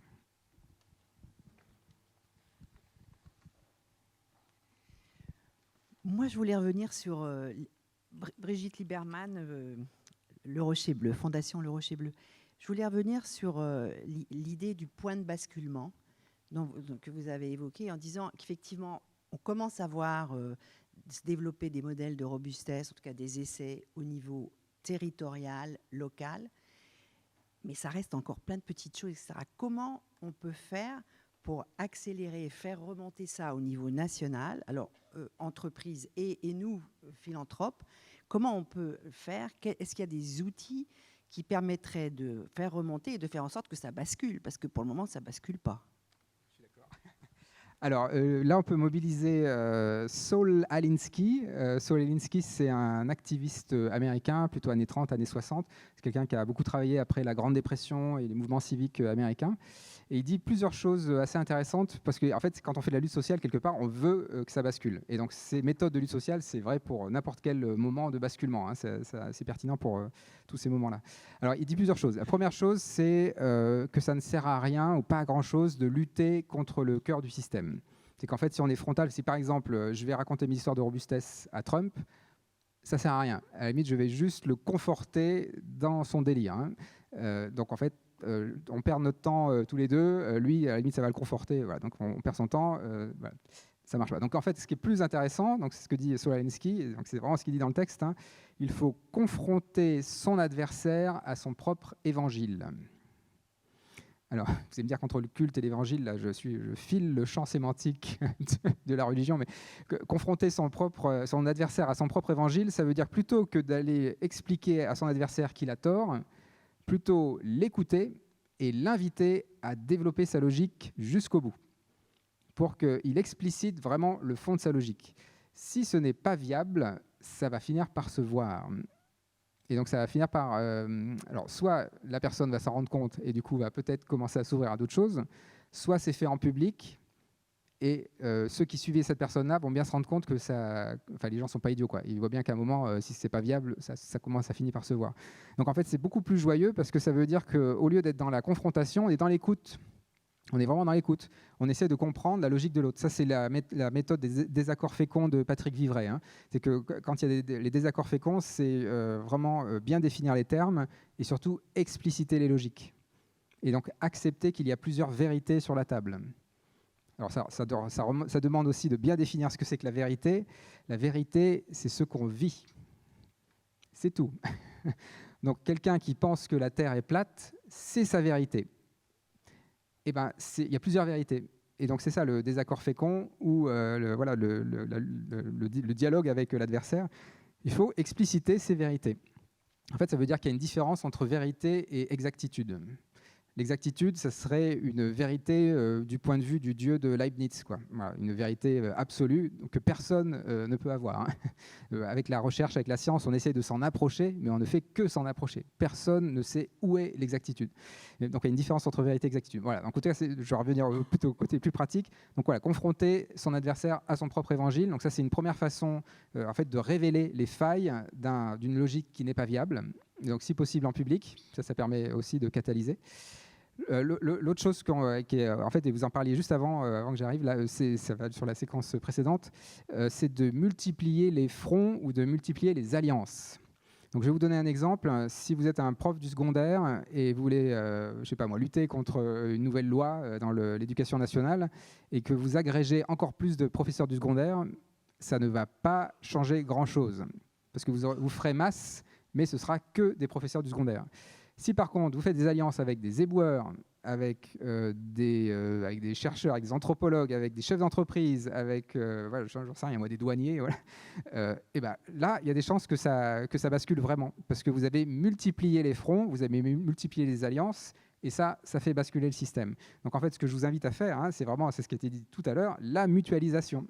C'est ça qui fait qu'en fait, alors ce qui se passe, en fait, l'enjeu, hein, si je le dessinais, c'est qu'on est dans un moment, on est un peu comme dans une nuée des tourneaux, c'est une analogie que je prends souvent. Une nuée des tourneaux, c'est l'exemple typique d'un système qui bascule. C'est qu'une nuée des tourneaux, hein, c'est un système, un ensemble d'oiseaux qui tourne à droite, qui tourne à gauche et qui n'arrête pas de basculer à droite et à gauche. Et comment ça marche ce truc-là ? Eh ben, c'est très simple, ce sont toujours les oiseaux à la périphérie du groupe qui guident le groupe.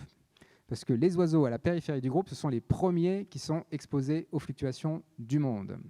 C'est eux qui voient le prédateur arriver, c'est eux qui voient l'autre nuée d'oiseaux. Donc ils se synchronisent à la périphérie et puis ils vont contaminer le cœur du système jusqu'à ce que tout le système soit contaminé et ça bascule. Donc ça se passe comme ça. Donc ça veut dire qu'en termes de basculement, c'est une histoire de catalyse. C'est que les marges sont déjà là, elles sont déjà dans la robustesse, et donc il s'agit maintenant d'épaissir les marges. Voilà. Et donc il ne faut pas se tromper de cible, ce n'est pas la peine d'aller voir le cœur du système, parce que ce sera le dernier à changer. Ce n'est pas non plus la peine d'aller voir les marges, parce qu'elles ont déjà changé. Donc en fait, on va plutôt apprendre de ce qui se passe aux marges. Mais c'est plutôt voir ce ventre mou, là, qui commence à se poser des questions, qui est en burn-out, qui est en arrêt maladie, qui met un gilet jaune, qui va dans les expos d'art contemporain. Voilà, en fait, des gens qui se posent des questions de plein de façons différentes, qui sont dans le trouble, qui sont dans des moments d'arrêt. Bah, ceux-là, là, ça, c'est un terreau très fertile. Et alors, si vous hybridez ça avec des multiples fronts, où c'est des personnes de différentes catégories sociales, différentes catégories socioculturelles, etc., alors là, ça va contaminer très fort. Et oui, c'est très joyeux, parce qu'on passe du temps avec des personnes qui se posent des questions. Donc en fait, on est en train de vraiment d'avancer. Et c'est quasiment une tactique de l'encerclement. C'est-à-dire qu'une fois qu'on a épaissi les marges, c'est le cœur qui devient une marge ringarde. Et donc elle n'a plus que deux choix, c'est soit mourir, soit basculer avec le reste. Et c'est vraiment ce qui se passe avec les nuées d'oiseaux. C'est pareil avec les bancs de poissons, et c'est pareil avec plein de systèmes sociaux. Et peut-être un dernier petit suggestion, tant que j'y suis, c'est encore du Saul Alinsky, c'est que c'est pas mal d'avoir un objet un peu créatif qui fédère. C'est que ce soit matérialisé avec un objet fédérateur. Je vais vous donner un exemple. Stéphane Van den Ede, donc c'est un Belge qui est à Bruxelles, et qui depuis 30-40 ans est impliqué dans beaucoup de mouvements sociaux, notamment la lutte contre la généralisation des guichets numériques pour les services sociaux, enfin des choses comme ça, quoi, hein. Donc il est assez actif là-dessus, et il utilise les méthodes de Alinsky, et donc notamment, il fait beaucoup de choses avec des artistes pour créer des objets qui incarnent le basculement, le monde d'après ou le délire du monde d'avant. Donc, par exemple, il y a une trentaine d'années, les banques belges avaient décidé de façon un peu... on va dire le lobby des banques belges avait décidé qu'ils allaient prélever 5 francs belges chaque fois qu'on retire 1000 francs belges aux distributeurs habillés. Donc, c'est une sorte de racket, hein, quelque part. Voilà, c'était unilatéral, ça venait comme ça. Alors, qu'est-ce qu'ils ont fait, les Stéphane Ende et compagnie, là? Ils ont créé de la fausse monnaie. J'en ai chez moi, hein. Des faux billets de banque de 995 francs belges, et avec le texte qui disait Banque de Belgique. Enfin, c'était vraiment avec un filigrane et tout, hein. C'est incroyable, hein. C'est vraiment fait comme de la fausse monnaie, hein. Donc c'est du sérieux, quoi. Je veux dire, c'est pas un objet juste comme ça, c'est vraiment un vrai objet faux. et il y avait marqué quand même arnaque des banques belges. Donc il y avait ça, il y avait cet objet fédérateur, donc distribué massivement à Bruxelles. Et en plus, ils avaient trouvé des alliés dans les syndicats belges et dans les associations de consommateurs. Donc voilà, il y a là ça tique toutes les cases, et les banques ont été obligées de reculer. Parce que là, il y avait un objet fédérateur. La dernière fois, là, je l'ai croisé il y a quelques semaines, là, je l'ai vu sortir, il avait une chasse, je ne sais pas si vous voyez la chasse avec un A accent circonflexe, hein, c'est dans les... Décidément, je suis à fond dans la religion. C'est un hasard, hein, mais vous savez, c'est le truc qu'on porte sur les épaules, là, avec une petite maison, et puis pour les processions. Hein, voilà. Ben donc là, ils avaient écrit c'était une chasse, comme ça, là, mais il n'y avait rien dedans. Et il y avait marqué « La chasse au logement vide ». Voilà. Ben donc c'était leur objet fédérateur. Voilà. Ben ça a été très photographié dans les médias, ça, évidemment. Hein. Donc ça, c'est très attractif, évidemment. Hein. Quand vous avez de la créativité comme ça, c'est plus intéressant que faire la grève, par exemple. Voilà. La grève, les gens en ont marre au bout d'un moment. Voilà, c'est pas très créatif, ça ennuie tout le monde, ça embarque personne. Si vous faites quelque chose de créatif, là, ça va, la joie en fait emporte. Hein. C'est une pulsion de vie, hein, ça.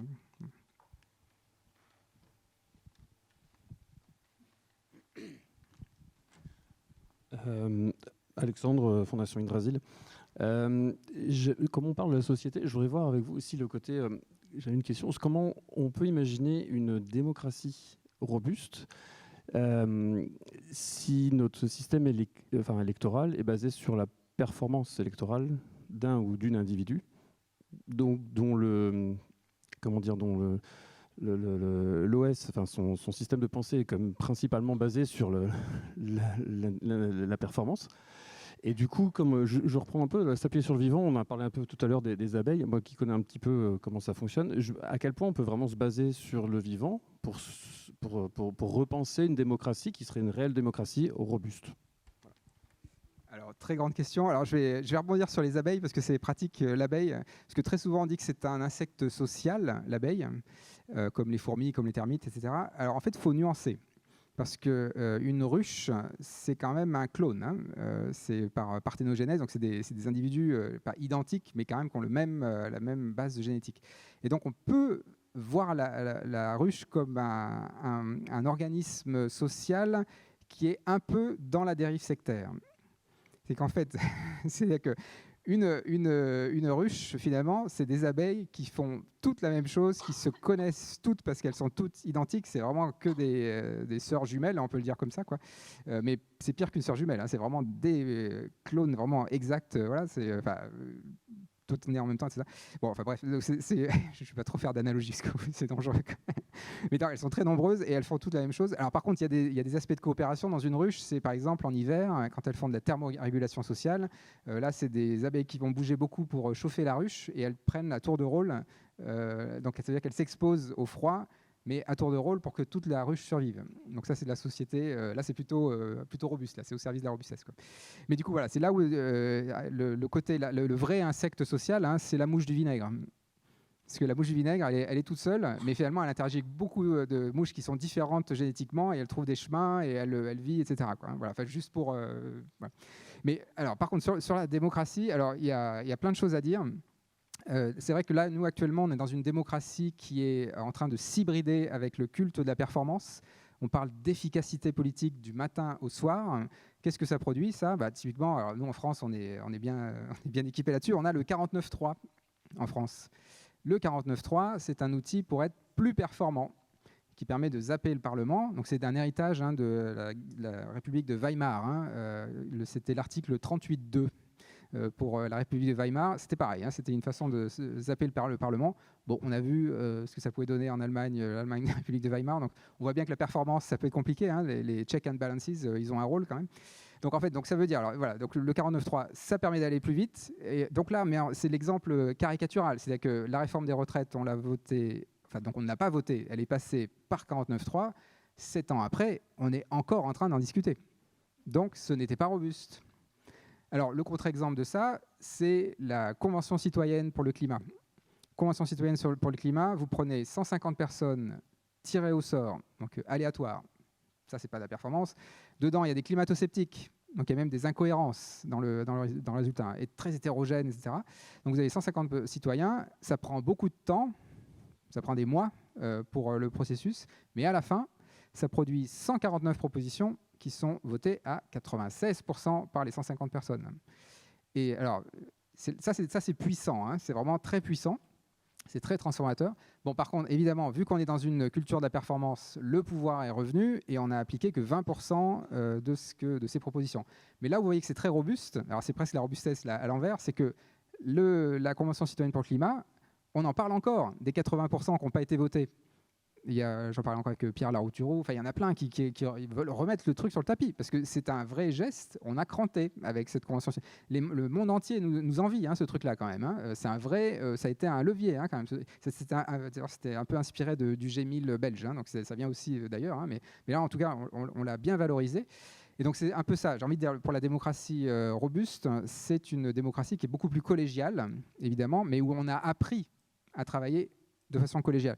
Actuellement, là, on a un Parlement, enfin, je vais être un peu politique, mais on a un Parlement, on a à peu près 600 députés qui ont été formés à la compétition et donc ils sont incapables de faire des coalitions parce qu'ils ont été à l'école de la compétition. Et donc, voilà, ça donne du théâtre, quoi. Si on commence à avoir une école de la coopération, qu'on apprend à faire des coopérateurs, donc ça veut dire que c'est vraiment des écoles différentes, hein, c'est des écoles où les profs ne viennent plus avec des réponses, mais les profs viennent avec des questions. Et ce sont les élèves qui vont chercher les réponses collectivement, et éventuellement avec des gens en dehors de l'école. Donc c'est beaucoup plus lent, hein, c'est toujours pareil, c'est moins performant, il y aura des trous dans la raquette. À la fin de l'année, on n'aura pas vu tout le programme. Hein. Mais de toute façon, il n'y a pas vraiment de programme, parce que ça c'est trop performant. Donc on va plutôt faire des citoyens qui sont capables d'apprendre à apprendre avec les autres. Le jour où ils deviennent députés, évidemment qu'ils font des coalitions, parce qu'ils ont été formés à la coopération. Et en fait, c'est même pire que ça, c'est que si je reviens à l'école, aujourd'hui, les écoles de la compétition, qu'est-ce qu'on célèbre à l'école de la compétition ? C'est le moment où le premier de la classe est le premier de la classe. Donc ce qu'on célèbre, c'est qu'il a écrasé tous les autres. Je force le trait, hein, mais donc c'est un moment de compétition qui est plutôt violent en fait, hein, pour ceux qui sont en dessous, quoi. L'école de la coopération, le moment de célébration à la fin de l'année, c'est quand l'élève monte sur l'estrade et fait cours aux élèves. Il devient le professeur. Et ce qu'on va célébrer, ce qu'on va évaluer, c'est ses capacités de transmission et de partage. Et donc ce qu'on va célébrer, c'est la coopération. Donc ce que je veux dire par là, c'est qu'une démocratie robuste, c'est vraiment du travail à la source. Il faut vraiment former des coopérateurs. Alors, les conventions citoyennes, c'est une école un peu de formation continue, quoi. C'est une fois qu'on a fait la convention citoyenne, certainement qu'on ne fait plus les mêmes choses après. Les approches participatives, on voit ça beaucoup, par exemple, en architecture. Maintenant, l'architecture, il y a de plus en plus d'architectes qui font de l'architecture participative. Et au bout d'un moment, ils ne savent plus faire de l'architecture non participative. Parce que si vous faites de l'architecture non participative, tout ce que vous avez avec vous, c'est le règlement et les normes. Quelle tristesse quand même. C'est que vous êtes tout seul avec votre feuille blanche et le règlement. Et quand vous tracez un trait, il y a le règlement qui vous dit « Ah non, il n'y a pas le droit là ». Donc en fait, c'est très créaticide, hein. Alors que si vous commencez avec la participation, vous oubliez le règlement, vous commencez à faire votre architecture avec les habitants, vous faites 5 ou 6 réunions et c'est seulement après, toujours pareil, hein, la raison d'être d'abord et ensuite le règlement. Et après, vous commencez à dialoguer avec le règlement. Et là, c'est nettement plus jusqu'à même changer le règlement, hein. C'est la preuve par 7 de Patrick Bouchan. On peut même changer la loi. On peut être devant la loi grâce à ça. Donc voilà, la participation, c'est une vraie culture. Un autre exemple, c'est en Suisse. La Suisse-France sur le référendum. En France, là, on parle de faire un référendum. Puisqu'on n'a pas une culture de la coopération en politique, un référendum dans une population et surtout un monde politique qui n'a pas la culture de la coopération, ça ne sert à rien. Ça sera juste pour ou contre Macron, hein. Enfin, tout le monde le dit, hein. La votation en Suisse, il y a une vraie culture du référendum. Donc, il ne faut pas rêver, c'est toujours pareil. Ça ne se décrète pas, la coopération, ça se pratique. Et donc, la votation, alors il y a des défauts, hein, aussi. La votation suisse, ce n'est pas non plus les lobbies, hein, biaisent aussi beaucoup, hein. Mais quand même, c'est un petit texte. Donc, les Suisses, quand il y a une votation, ils ont un petit cahier avec les avis des uns et des autres. Et donc, ils savent comment ça marche. Et puis, on ne les a pas infantilisés, quoi. On ne leur a pas dit vous avez juste à dire oui ou non, quoi. Voilà, vous pouvez répondre à plusieurs questions, etc. Enfin, ça peut être un peu plus élaboré que juste oui, non, quoi. Ben, voilà, ça c'est une vraie culture et c'est une vraie pratique. Alors, enfin, tout ça pour dire que la démocratie robuste, plus de participation, une école de la coopération et surtout, en fait, et là je reviens quasiment à du Voltaire, c'est que quand on prend le pouvoir, la première chose à entretenir, c'est le contre-pouvoir. Et donc c'est typiquement de la contre-performance, parce qu'on s'est battu toute sa vie pour avoir le pouvoir, et la première chose qu'on fait quand on a le pouvoir, c'est d'alimenter les contre-pouvoirs. Donc les corps intermédiaires, les syndicats, les parlements, les journalistes, les scientifiques, et puis plein d'autres, hein. C'est ça, hein, les contre-pouvoirs, hein, finalement. Et donc ça devrait être ça, la première mission du politique dans la démocratie robuste, quoi. Mais c'est aussi, alors peut-être que je termine par là, c'est aussi avec les histoires des étourneaux, c'est que le premier kilomètre de la démocratie, il est territorial. C'est la famille, c'est l'association, c'est la municipalité, enfin, c'est dans le territoire. Parce que c'est là en fait, où on reste dans le territoire, on est dans les fluctuations du territoire. Et donc c'est là où on va pratiquer la robustesse au niveau du territoire. Et c'est là qu'on voit qu'on a besoin d'écouter tout le monde. En fait, quand ça se polarise, hein, c'est très souvent quand on commence à s'éloigner du territoire où ça devient très virtuel. Hein, où finalement, voilà, il y a des camps, en fait, on ne connaît pas vraiment les gens, on ne sait pas bien ce qu'ils ont à dire, quoi. C'est des pistes, hein, après.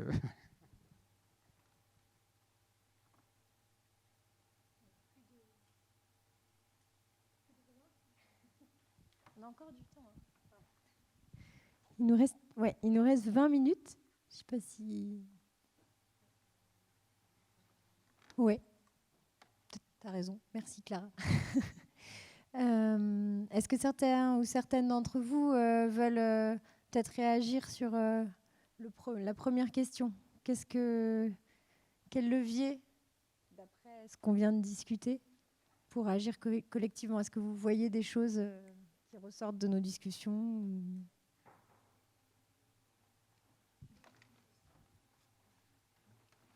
On est un peu obsédé par le passage à l'action, ça devrait vous rassurer, mais on ne sait pas du tout comment. Alors, vous avez parlé tout à l'heure, vous ne l'avez pas rementionné, du rôle de catalyseur, ou c'est vous qui en aviez parlé, oui c'est ça. Est-ce que vous pourriez nous donner un peu plus d'informations là-dessus pour qu'on comprenne bien en tant qu'association ou fondation, parce qu'on a le sentiment que c'est probablement là qu'on pourrait aussi agir. Merci. Merci. Ouais, alors le catalyseur pour moi, il est. Alors il y a plusieurs choses. Il y a plein de choses qu'on peut faire. En fait, il y a des cibles qui sont intéressantes. Par exemple, les adolescents. Les adolescents, là, ils sont dans une épidémie de dépression. Enfin, ça ne vous a pas échappé, hein, évidemment, parce que les adolescents, on est en train de leur dire votre 21e siècle sera pourri et il faut faire des efforts. Bon, bah, ils démissionnent, hein, ils désertent ou ils partent en dépression. Hein, mais ça ne pousse pas trop à l'action, hein, quand même, hein, quand on dit ça. Donc, en fait, alors, ce que j'ai tendance à dire, donc, la cible des ados, par exemple, ça, c'est un énorme catalyseur, parce que si vous allez voir des ados et vous leur dites le monde va fluctuer, hein, ce n'est pas la peine de mettre du sucre glace sur le monde qui vient, hein, ça va tanguer. Mais par contre, on va en faire quelque chose de ces fluctuations. Et ce sera nettement plus joyeux que le monde qu'on quitte.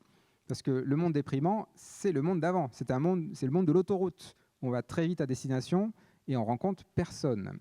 Donc en fait, c'est la première, donc voilà, les cibles, les ados, par exemple, là, voilà, c'est et ce que je disais aussi tout à l'heure, ceux qui sont en questionnement, voilà, c'est 2 cibles où là, en fait, vous avez un levier parce que ce seront des publics qui vont transformer. Vous savez, enfin, je pense quand même, j'insiste un peu sur les ados parce que finalement, c'est eux qui tiennent beaucoup de l'économie. Hein. J'aime bien citer la jurisprudence Little Marcel. Vous savez, Little Marcel, c'était les sacs à rayures arc-en-ciel. C'était la folie chez les ados il y a, je sais pas, 10-15 ans, un truc comme ça. Et ben, d'un seul coup, tout le monde avait des sacs Little Marcel. Quoi. Voilà. Donc c'est très anecdotique, hein, mon exemple, mais c'est juste pour dire à quel point l'impact qu'ils ont. Quoi. Donc, et en plus, là, c'est presque de la santé publique parce qu'il y a une épidémie de dépression, donc c'est une première cible. Et donc, les ados qui basculent, alors là, ça va très très vite après. Hein. Donc ça, c'est une question de cible. Donc ça, c'est pour ça. Le catalyseur. L'autre catalyseur, c'est, je vais revenir sur les communautés apprenantes. Donc dans vos collectifs, vraiment, je vous invite à faire des communautés apprenantes. C'est vraiment 5, 10, 20 personnes. Voilà. Pas des très grands groupes, mais des groupes qui viennent avec leur projet et qui ont juste envie que leur projet soit plus robuste. Tout bêtement, parce qu'on va tous affronter le monde fluctuant, ou en tout cas vivre avec le monde fluctuant. Et donc, comment on fait pour que ce soit plus robuste dans son territoire, dans son entreprise, dans son association, dans sa famille, hein. Enfin, c'est vraiment, voilà, ça peut être tout à fait pluriel, hein, ce truc-là. Et donc, une communauté apprenante, ça veut dire que voilà, on vient avec ses projets, on discute chacun avec son projet, et on se fertilise les uns les autres. Finalement, on se dit, bah, tiens, tu pourrais faire ça pour ton projet. Moi, j'ai essayé ça, ça a donné ça, etc. Enfin, oui, c'est vraiment du brainstorming, mais avec cette notion de robustesse au cœur. Donc ça, c'est très pratique, très pratico-pratique, parce qu'une fois que vous avez fait une communauté apprenante de la robustesse, ça ne va pas s'arrêter. C'est très arborescent. Ça va faire d'autres communautés et ça va donner envie à d'autres, etc. Donc c'est beaucoup, encore une fois, hein, ce n'est pas très flashy, mais ça peut avoir des effets. Alors, à l'opposé de ça, vous avez certainement des leviers médiatiques qui peuvent accélérer les choses, catalyser les choses. Le levier médiatique, alors je vais vous donner un exemple que j'ai vécu, moi, c'est pourquoi je vous parle beaucoup de Belgique, là, parce qu'en Belgique, la RTBF, donc Radio-Télévision belge francophone, a fait un super boulot sur la robustesse. Je suis invité régulièrement, mais d'autres, hein, pour parler de robustesse. Donc c'est Arnaud Ruissen, Pascal Claude, donc des journalistes qui peut-être vous disent rien en France, mais qui sont des très grands journalistes, très écoutés en Belgique, mais vraiment très très très écoutés, qui font des super podcasts. Arnaud Ruissen, il a le podcast le plus écouté de Belgique et il est à la RTBF.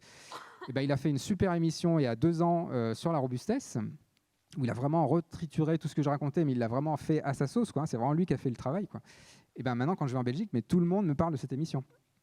Et donc, c'est rentré dans la culture commune à tel point que maintenant, l'administration de la Belgique francophone, donc Wallonie-Bruxelles, a décidé pour sa vision stratégique 2030 de mettre un mot, et ce mot, c'est robustesse. Donc le levier médiatique, donc c'est un peu le contraire des ados. Hein. Là, les ados, c'est plutôt du bottom-up, mais avec une cible très fertile. Et là, c'est plutôt du top-down. Quelques cibles médiatiques qui ont des gros leviers, ça peut aussi nous aider à faire passer des messages. Et puis peut-être le dernier point, c'est d'utiliser la robustesse non pas comme un dogme, hein, évidemment, c'est pas un dogme, hein, c'est très pragmatique, dans un monde fluctuant, il faut être plus robuste, mais plutôt comme un critère de tri. En fait, il faut plutôt réaliser qu'aujourd'hui, on ne manque pas de solutions. Souvent, on se dit, ouais, mais avec tout ce qui vient, là, on n'a pas toutes les solutions. En fait, c'est le contraire. On a trop de solutions. On a trop de solutions contre-productives. Par exemple, on a des usines de capture directe du CO2 en Islande. Ça, c'est le truc le plus débile qu'on peut imaginer. C'est beaucoup d'énergie, beaucoup de métal, des surfaces, des gros ventilateurs qui vont filtrer de l'air atmosphérique, tout ça pour faire du charbon.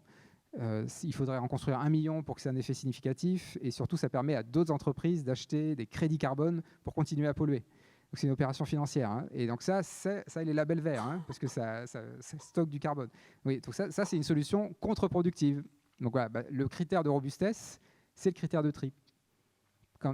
Ça, c'est super important. Donc, ça veut dire que quand vous avez des projets qui viennent, mettez le critère de robustesse. Alors, le critère de robustesse, c'est très simple. Hein. C'est pas seulement est-ce que l'initiative, elle est robuste, c'est elle est robuste et elle est au service de la robustesse du territoire. Il faut les deux.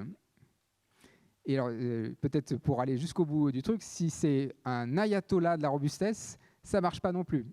C'est-à-dire que, parce que la radicalité, c'est de la performance. Vous voyez, si vous êtes 100% dans la robustesse, eh ben en fait, vous allez mourir. Parce qu'en fait, nous, par exemple, je vais prendre l'exemple du corps humain, quand on a la fièvre, en fait, on monte la température, ça va booster la performance de notre système immunitaire et on va être plus performant.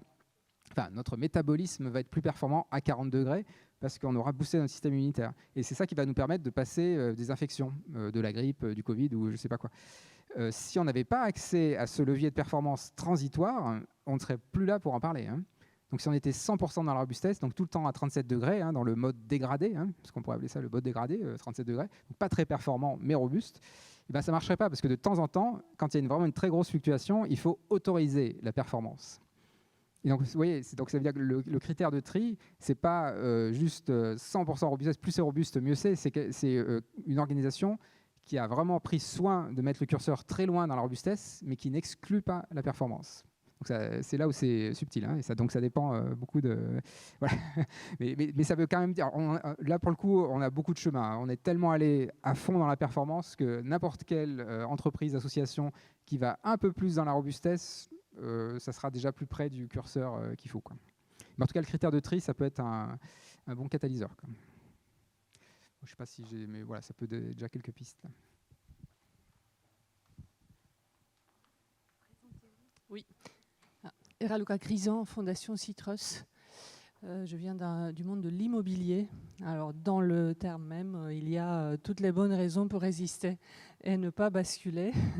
Et pourtant, vous le dites avec autant de joie que voilà, j'ai envie. Qu'est-ce que ça vous évoque? Par quel bout pourrions-nous le prendre? En sachant qu'il y a plusieurs choses qui se cumulent, immobilité des habitudes de consommation, des bâtiments qui sont lourds, les problématiques de foncier, ainsi de suite. Gros sujet. Alors, sur l'immobilier, alors il y a plein de choses évidemment. Alors, ce qu'on voit dans l'immobilier quand même, peut-être en préambule, c'est que moi j'ai rencontré beaucoup d'entreprises de l'immobilier et en fait déjà la concurrence libre et non faussée n'existe plus qu'à moitié. Hein. Moi, je rencontre plein d'entreprises dans le bâtiment qui souffrent d'une pénurie de granulats, de tuiles, d'acier, de plein de choses. Et donc en fait, ils vont voir les compétiteurs directs. Parce qu'il n'y a pas le choix. Et donc, en fait, on est en train de basculer. En fait, la concurrence libre et non faussée, en fait, n'existe plus vraiment. Hein. Il y a des chemins. Hein. Donc, un réparateur qui vient chez vous pour réparer un ascenseur, s'il lui manque une pièce, il va appeler son compétiteur direct. Là, ça, c'est de l'entente. Hein. Mais non, en fait, c'est de l'entraide dans le monde de la coopération. Bon. Donc, ça, voilà, peut-être en lumière. Okay, en fait, on est déjà en train de basculer. Ce qu'on voit aussi dans le bâtiment, c'est la poussée des outils, des matériaux biosourcés. De plus en plus, hein. Donc on voit des plaques en champignons, on voit des plaintes en champignons, en mycélium hein, de champignons, donc entièrement biosourcés. Alors il y a du biodégradable, il y a aussi du biodégradable et compostable, donc encore mieux hein, dans les isolants, dans les matériaux de construction, tout ça. Donc ça c'est souvent ce que j'appelle le monde recarboné.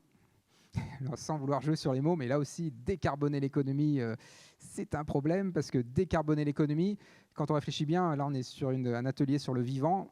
C'est quoi l'atome magique de la vie? C'est le carbone. Donc décarboner l'économie, ça veut dire qu'on ne veut pas s'aligner avec le vivant. Il y a un problème, enfin juste sémantiquement, hein. Je comprends bien ce que veut dire décarboner l'économie, mais il y a un vrai problème. En fait, ce n'est pas décarboner l'économie qu'il faut faire, hein. Il faut décombustionner l'économie. Il faut arrêter de brûler du carbone.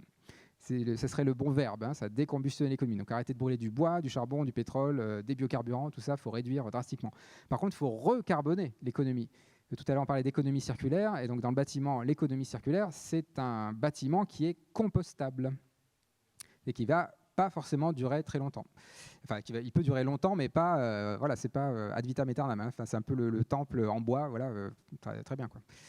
Enfin, le temple ou autre chose, mais une construction. Moi, décidément, je vais faire toutes les religions, hein, je crois. La mosquée arrive bientôt, je pense. Mais Bon, voilà. Donc, en tout cas, c'est voilà, beaucoup du biosourcé. Et là, il y a vraiment plein de choses. Hein. Donc, par exemple, une association qui s'appelle Oikos, qui accompagne beaucoup les habitants à faire du biosourcé, à faire des constructions qui respectent un certain nombre de critères comme ça. Donc voilà, donc ça se développe beaucoup. Alors aussi dans la forme du bâtiment, voilà, vous voyez cet espace là qui est très grand là, ça c'est typiquement un espace qui va bien dans le monde de la robustesse. C'est que plus c'est grand et moins il y a de cloisons, plus c'est modulable, plus c'est adaptable. Et ben ça, on est plutôt au service de la robustesse. C'est que ça peut être une salle de réunion, ça peut être un dispensaire, ça peut être une école, ça peut être une salle de cinéma, voilà, ça peut être plein de choses. Ça, c'est robuste, voilà, c'est adaptable, on peut en faire plein de choses. C'est ce qu'on voit beaucoup plus maintenant. Dans les années 60, vous savez, c'est quand on faisait des architectures hyper optimisées, où il y avait même les sièges qui étaient coulés dans le béton, etc. Enfin, tout était absolument voilà, immobilier, dans le sens vraiment immobile total. Et là, maintenant, les architectes font des choses beaucoup plus modulables, avec des parois qu'on peut faire glisser, etc. Donc ça, c'est plutôt une robustesse pratique, quoi, mais voilà, qui en fait partie. Et puis, évidemment, ce qu'il faut mettre au cœur de l'habitat, c'est l'habitant. Et donc, je vais revenir sur mon histoire d'architecture participative. En fait, quand on fait de l'architecture participative, on a mis l'habitant avant l'habitat. Et donc, on sait qu'on a un projet immobilier, mais on ne sait pas ce que ça va être, tant qu'on n'a pas parlé aux habitants. Et donc, ça demande, là, c'est très jazz, hein, parce qu'on a un budget, j'imagine, on a un peu une mission de la municipalité, mais par contre, il y a beaucoup de marge de manœuvre sur le résultat final. Donc mais par contre, on sait que ce que vont nous donner les habitants, ça va nous faire perdre beaucoup de temps au départ, mais ça va nous en faire gagner beaucoup après. Et donc, c'est une perte de performance au départ, mais c'est de la robustesse à la fin. Et donc, si on va jusqu'au bout du truc, c'est évidemment l'habitat partagé. Ça, c'est un très beau symbole pour enfin, c'est plus qu'un symbole, hein, c'est une pratique de l'immobilier robuste du futur. Donc, c'est un habitat où non seulement les habitants participent au design, à la création du bâtiment, mais ils vont aussi participer à la réparation, à la gestion du bâtiment. Donc ça prend beaucoup de temps, hein. Ça met en général 5 ans à sortir, hein, un habitat partagé. Hein. Donc c'est beaucoup plus long que d'aller voir un promoteur immobilier, là, ça prend beaucoup plus de temps. Mais par contre, ce qui est extraordinaire avec ces habitats partagés, c'est qu'en général, cette coopération qui est faite par l'objet habitat fait une coopération qui déborde sur le quartier. Parce que, je ne sais pas si vous avez vu, une copropriété en général, les appartements sont nickel, les parties communes, ça laisse à désirer, et le quartier, là, c'est carrément le Far West. Hein. Ça nous regarde pas, quoi. Hein. Le trottoir, juste le trottoir, c'est plus chez nous, quoi. Quand vous êtes dans un habitat partagé, alors évidemment que les parties communes sont entretenues parce qu'elles appartiennent à tout le monde et il y a il y a du faire commun, donc évidemment que les parties communes sont entretenues et ça déborde sur le quartier. Donc c'est pour ça qu'il y a beaucoup de municipalités qui soutiennent beaucoup l'habitat partagé parce que c'est une façon d'apaiser des quartiers.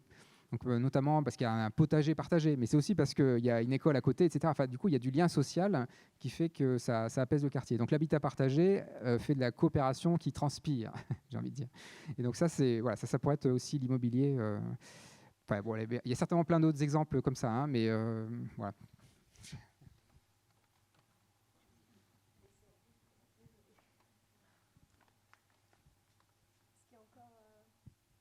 Des questions?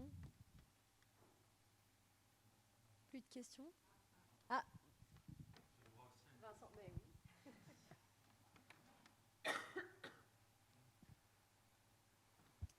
Vous disiez à un moment que on a besoin de changer culturellement, c'est un changement de paradigme. Je pense qu'on est plusieurs en philanthropie aussi à chercher l'efficacité, c'est vrai, parce qu'on s'attaque au décrochage scolaire, on veut soutenir une association et on va aller regarder combien elle a permis à d'élèves de raccrocher et de se remettre dans une dynamique, puis ça va être notre indicateur qu'on va regarder. Pour opérer ce changement-là, et c'est vrai qu'on est parfois aussi dans des logiques de mesure d'impact, qu'est-ce que vous nous conseillez d'aller regarder plutôt que le nombre de bénéficiaires? Oui, alors en effet, donc l'indicateur, l'indicateur, c'est un mot qui fait l'hypothèse du monde stable. Un indicateur n'a de sens que si le monde est stable. Hein, ça indique. Donc ça veut dire que ça fait l'hypothèse que ce qu'on a vécu l'année précédente, ce sera la même chose ou à peu près l'année suivante. Donc dans le monde instable, fluctuant, notre seule certitude, c'est l'amplification de l'incertitude. Donc, l'outil n'est plus l'indicateur de performance, c'est le stress test. Le stress test, c'est un outil dynamique adapté à un monde dynamique. Et donc, ça veut dire qu'on prend son organisation, son territoire et on fait fluctuer un des paramètres. Donc par exemple, l'année prochaine, le pétrole est 30% plus cher. Ce qui n'est pas complètement, vu ce qui vient, c'est possible. 30%, même je pense que je suis assez optimiste. Ou l'année prochaine, il y a un virus informatique qui éteint Internet pendant 6 mois. Ça nous pend au nez, ça. Hein. Enfin, le nombre de cyberattaques et la facilité avec laquelle cette infrastructure peut tomber, ça va nous arriver. 6 mois sans Internet. Une autre fluctuation, c'est une méga inondation de territoire. Voilà, quelque chose qu'on a déjà vu. Et ben, en fait, quand vous jouez, c'est un jeu, donc c'est safe, évidemment. C'est une fluctuation virtuelle. Et ben, quand vous jouez à ce jeu-là, vous allez tout de suite voir qu'est-ce qui tient et qu'est-ce qui ne tient pas. Et donc, vous allez voir ce qui est robuste et ce qui ne l'est pas. Et donc c'est ça, l'indicateur, si ça devait être un indicateur, ce serait plutôt ça. C'est est-ce que je suis capable de résister à cette fluctuation? Et du coup, la question qu'on va se poser, c'est 2 questions quand on fait un stress test. Les conséquences, quand la fluctuation arrive dans le territoire, qu'est-ce que ça donne? Est-ce que mon organisation est robuste? Est-ce qu'elle est capable d'encaisser ou pas? Mais qu'est-ce qui se passe? Et surtout, qu'est-ce qu'il faut que je fasse de façon préventive en amont pour que le jour où la fluctuation arrive, je suis capable de continuer mon activité.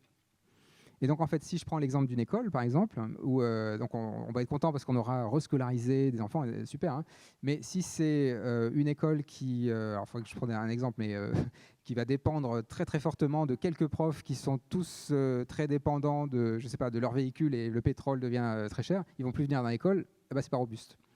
Même si peut-être que les résultats d'impact n'étaient pas si énormes que ça. Mais par contre, si on a des profs qui, où les impacts en termes de rescolarisation ne sont pas énormes, mais les profs sont dans le territoire et ils sont impliqués et ils viendront même s'il y a une méga inondation, même s'il y a une rupture informatique, etc., ça c'est plus robuste. Et donc dans la continuité, ça installe une graine qui va pouvoir rester plus longtemps. Donc ça serait, en tout cas le stress test est un outil qui est très pertinent pour s'acculturer au monde fluctuant et trouver d'autres critères. Et puis, alors, en face de ça, faut aussi avoir des outils pour critiquer l'indicateur de performance. Et donc, il y a une loi qui est très pratique pour ça, c'est la loi de Goodhart. La loi de Goodhart, elle dit « Quand une mesure devient une cible, elle cesse d'être fiable ». Quand une mesure devient une cible, elle cesse d'être fiable. Donc, ça veut dire que quand on a un indicateur de performance, le problème, c'est que nous, notre cerveau humain, en fait, on n'est pas très malin, parce qu'on est limité avec notre cerveau. Et donc, quand on a un indicateur de performance, on va avoir tendance à suivre cet indicateur de performance. Mais c'est normal. En fait, l'indicateur de performance pousse à la pensée réductionniste. Et du coup, on ne voit plus d'autres choses qui sont là, pourtant. D'habitude, on les voit, mais on les voit sans les voir, en fait. Et parce que l'indicateur a tout écrasé. Et en fait, ça, c'est là où c'est pas fiable, parce qu'après, on va faire tout et n'importe quoi. Je vais donner un exemple, le sport de compétition, par exemple. Si l'indicateur de performance, c'est juste le score, si c'est le nombre de médailles d'or, ou je sais, le nombre de podiums, ou je sais pas quoi, il va y avoir du dopage. Parce que c'est le meilleur moyen d'atteindre la meilleure performance. C'est les jeux augmentés. Depuis 2023, le dopage est autorisé pour certaines compétitions sportives. Donc ça, c'est le retour au jeu du cirque. C'est quand même complètement fou. Et ça, c'est de la loi de Goodhart. Quand une mesure devient une cible, elle cesse d'être fiable. Donc du coup, si on a un peu une saine distance avec l'indicateur, mais je pense que c'est le cas dans la philanthropie en général, il y a des indicateurs, mais on les prend quand même avec des pincettes. C'est comme nous en recherche. On a aussi des indicateurs de performance, on publie dans des journaux à fort facteur d'impact. Mais maintenant, il y a le protocole DORA qui nous dit non, on ne suit plus les facteurs d'impact des journaux parce que en fait, ça pousse à faire un peu tout et n'importe quoi. Donc une saine distance avec les indicateurs et le stress test. Et là, en fait, on va valoriser des initiatives robustes, finalement. Et donc, ça peut être une façon de faire un autre tri, j'ai envie de dire.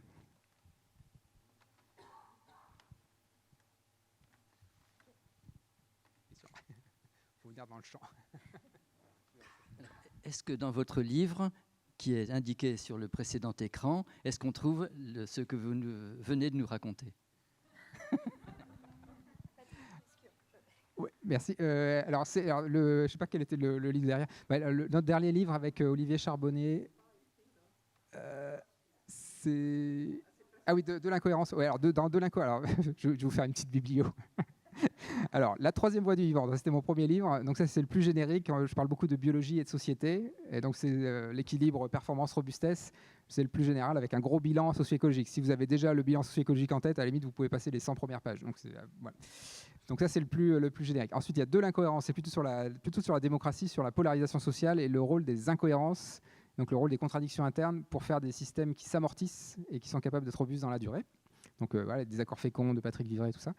Et puis le petit dernier, là, c'est avec Olivier Charbonnier et Sandra Anlard, qui s'appelle l'entreprise robuste. Donc là, c'est les premiers pas pour une entreprise pour qu'elle développe sa robustesse. Donc là, il y a des exemples concrets. C'est un peu plus pratique et plus près du domaine de l'entreprise, du management, quoi.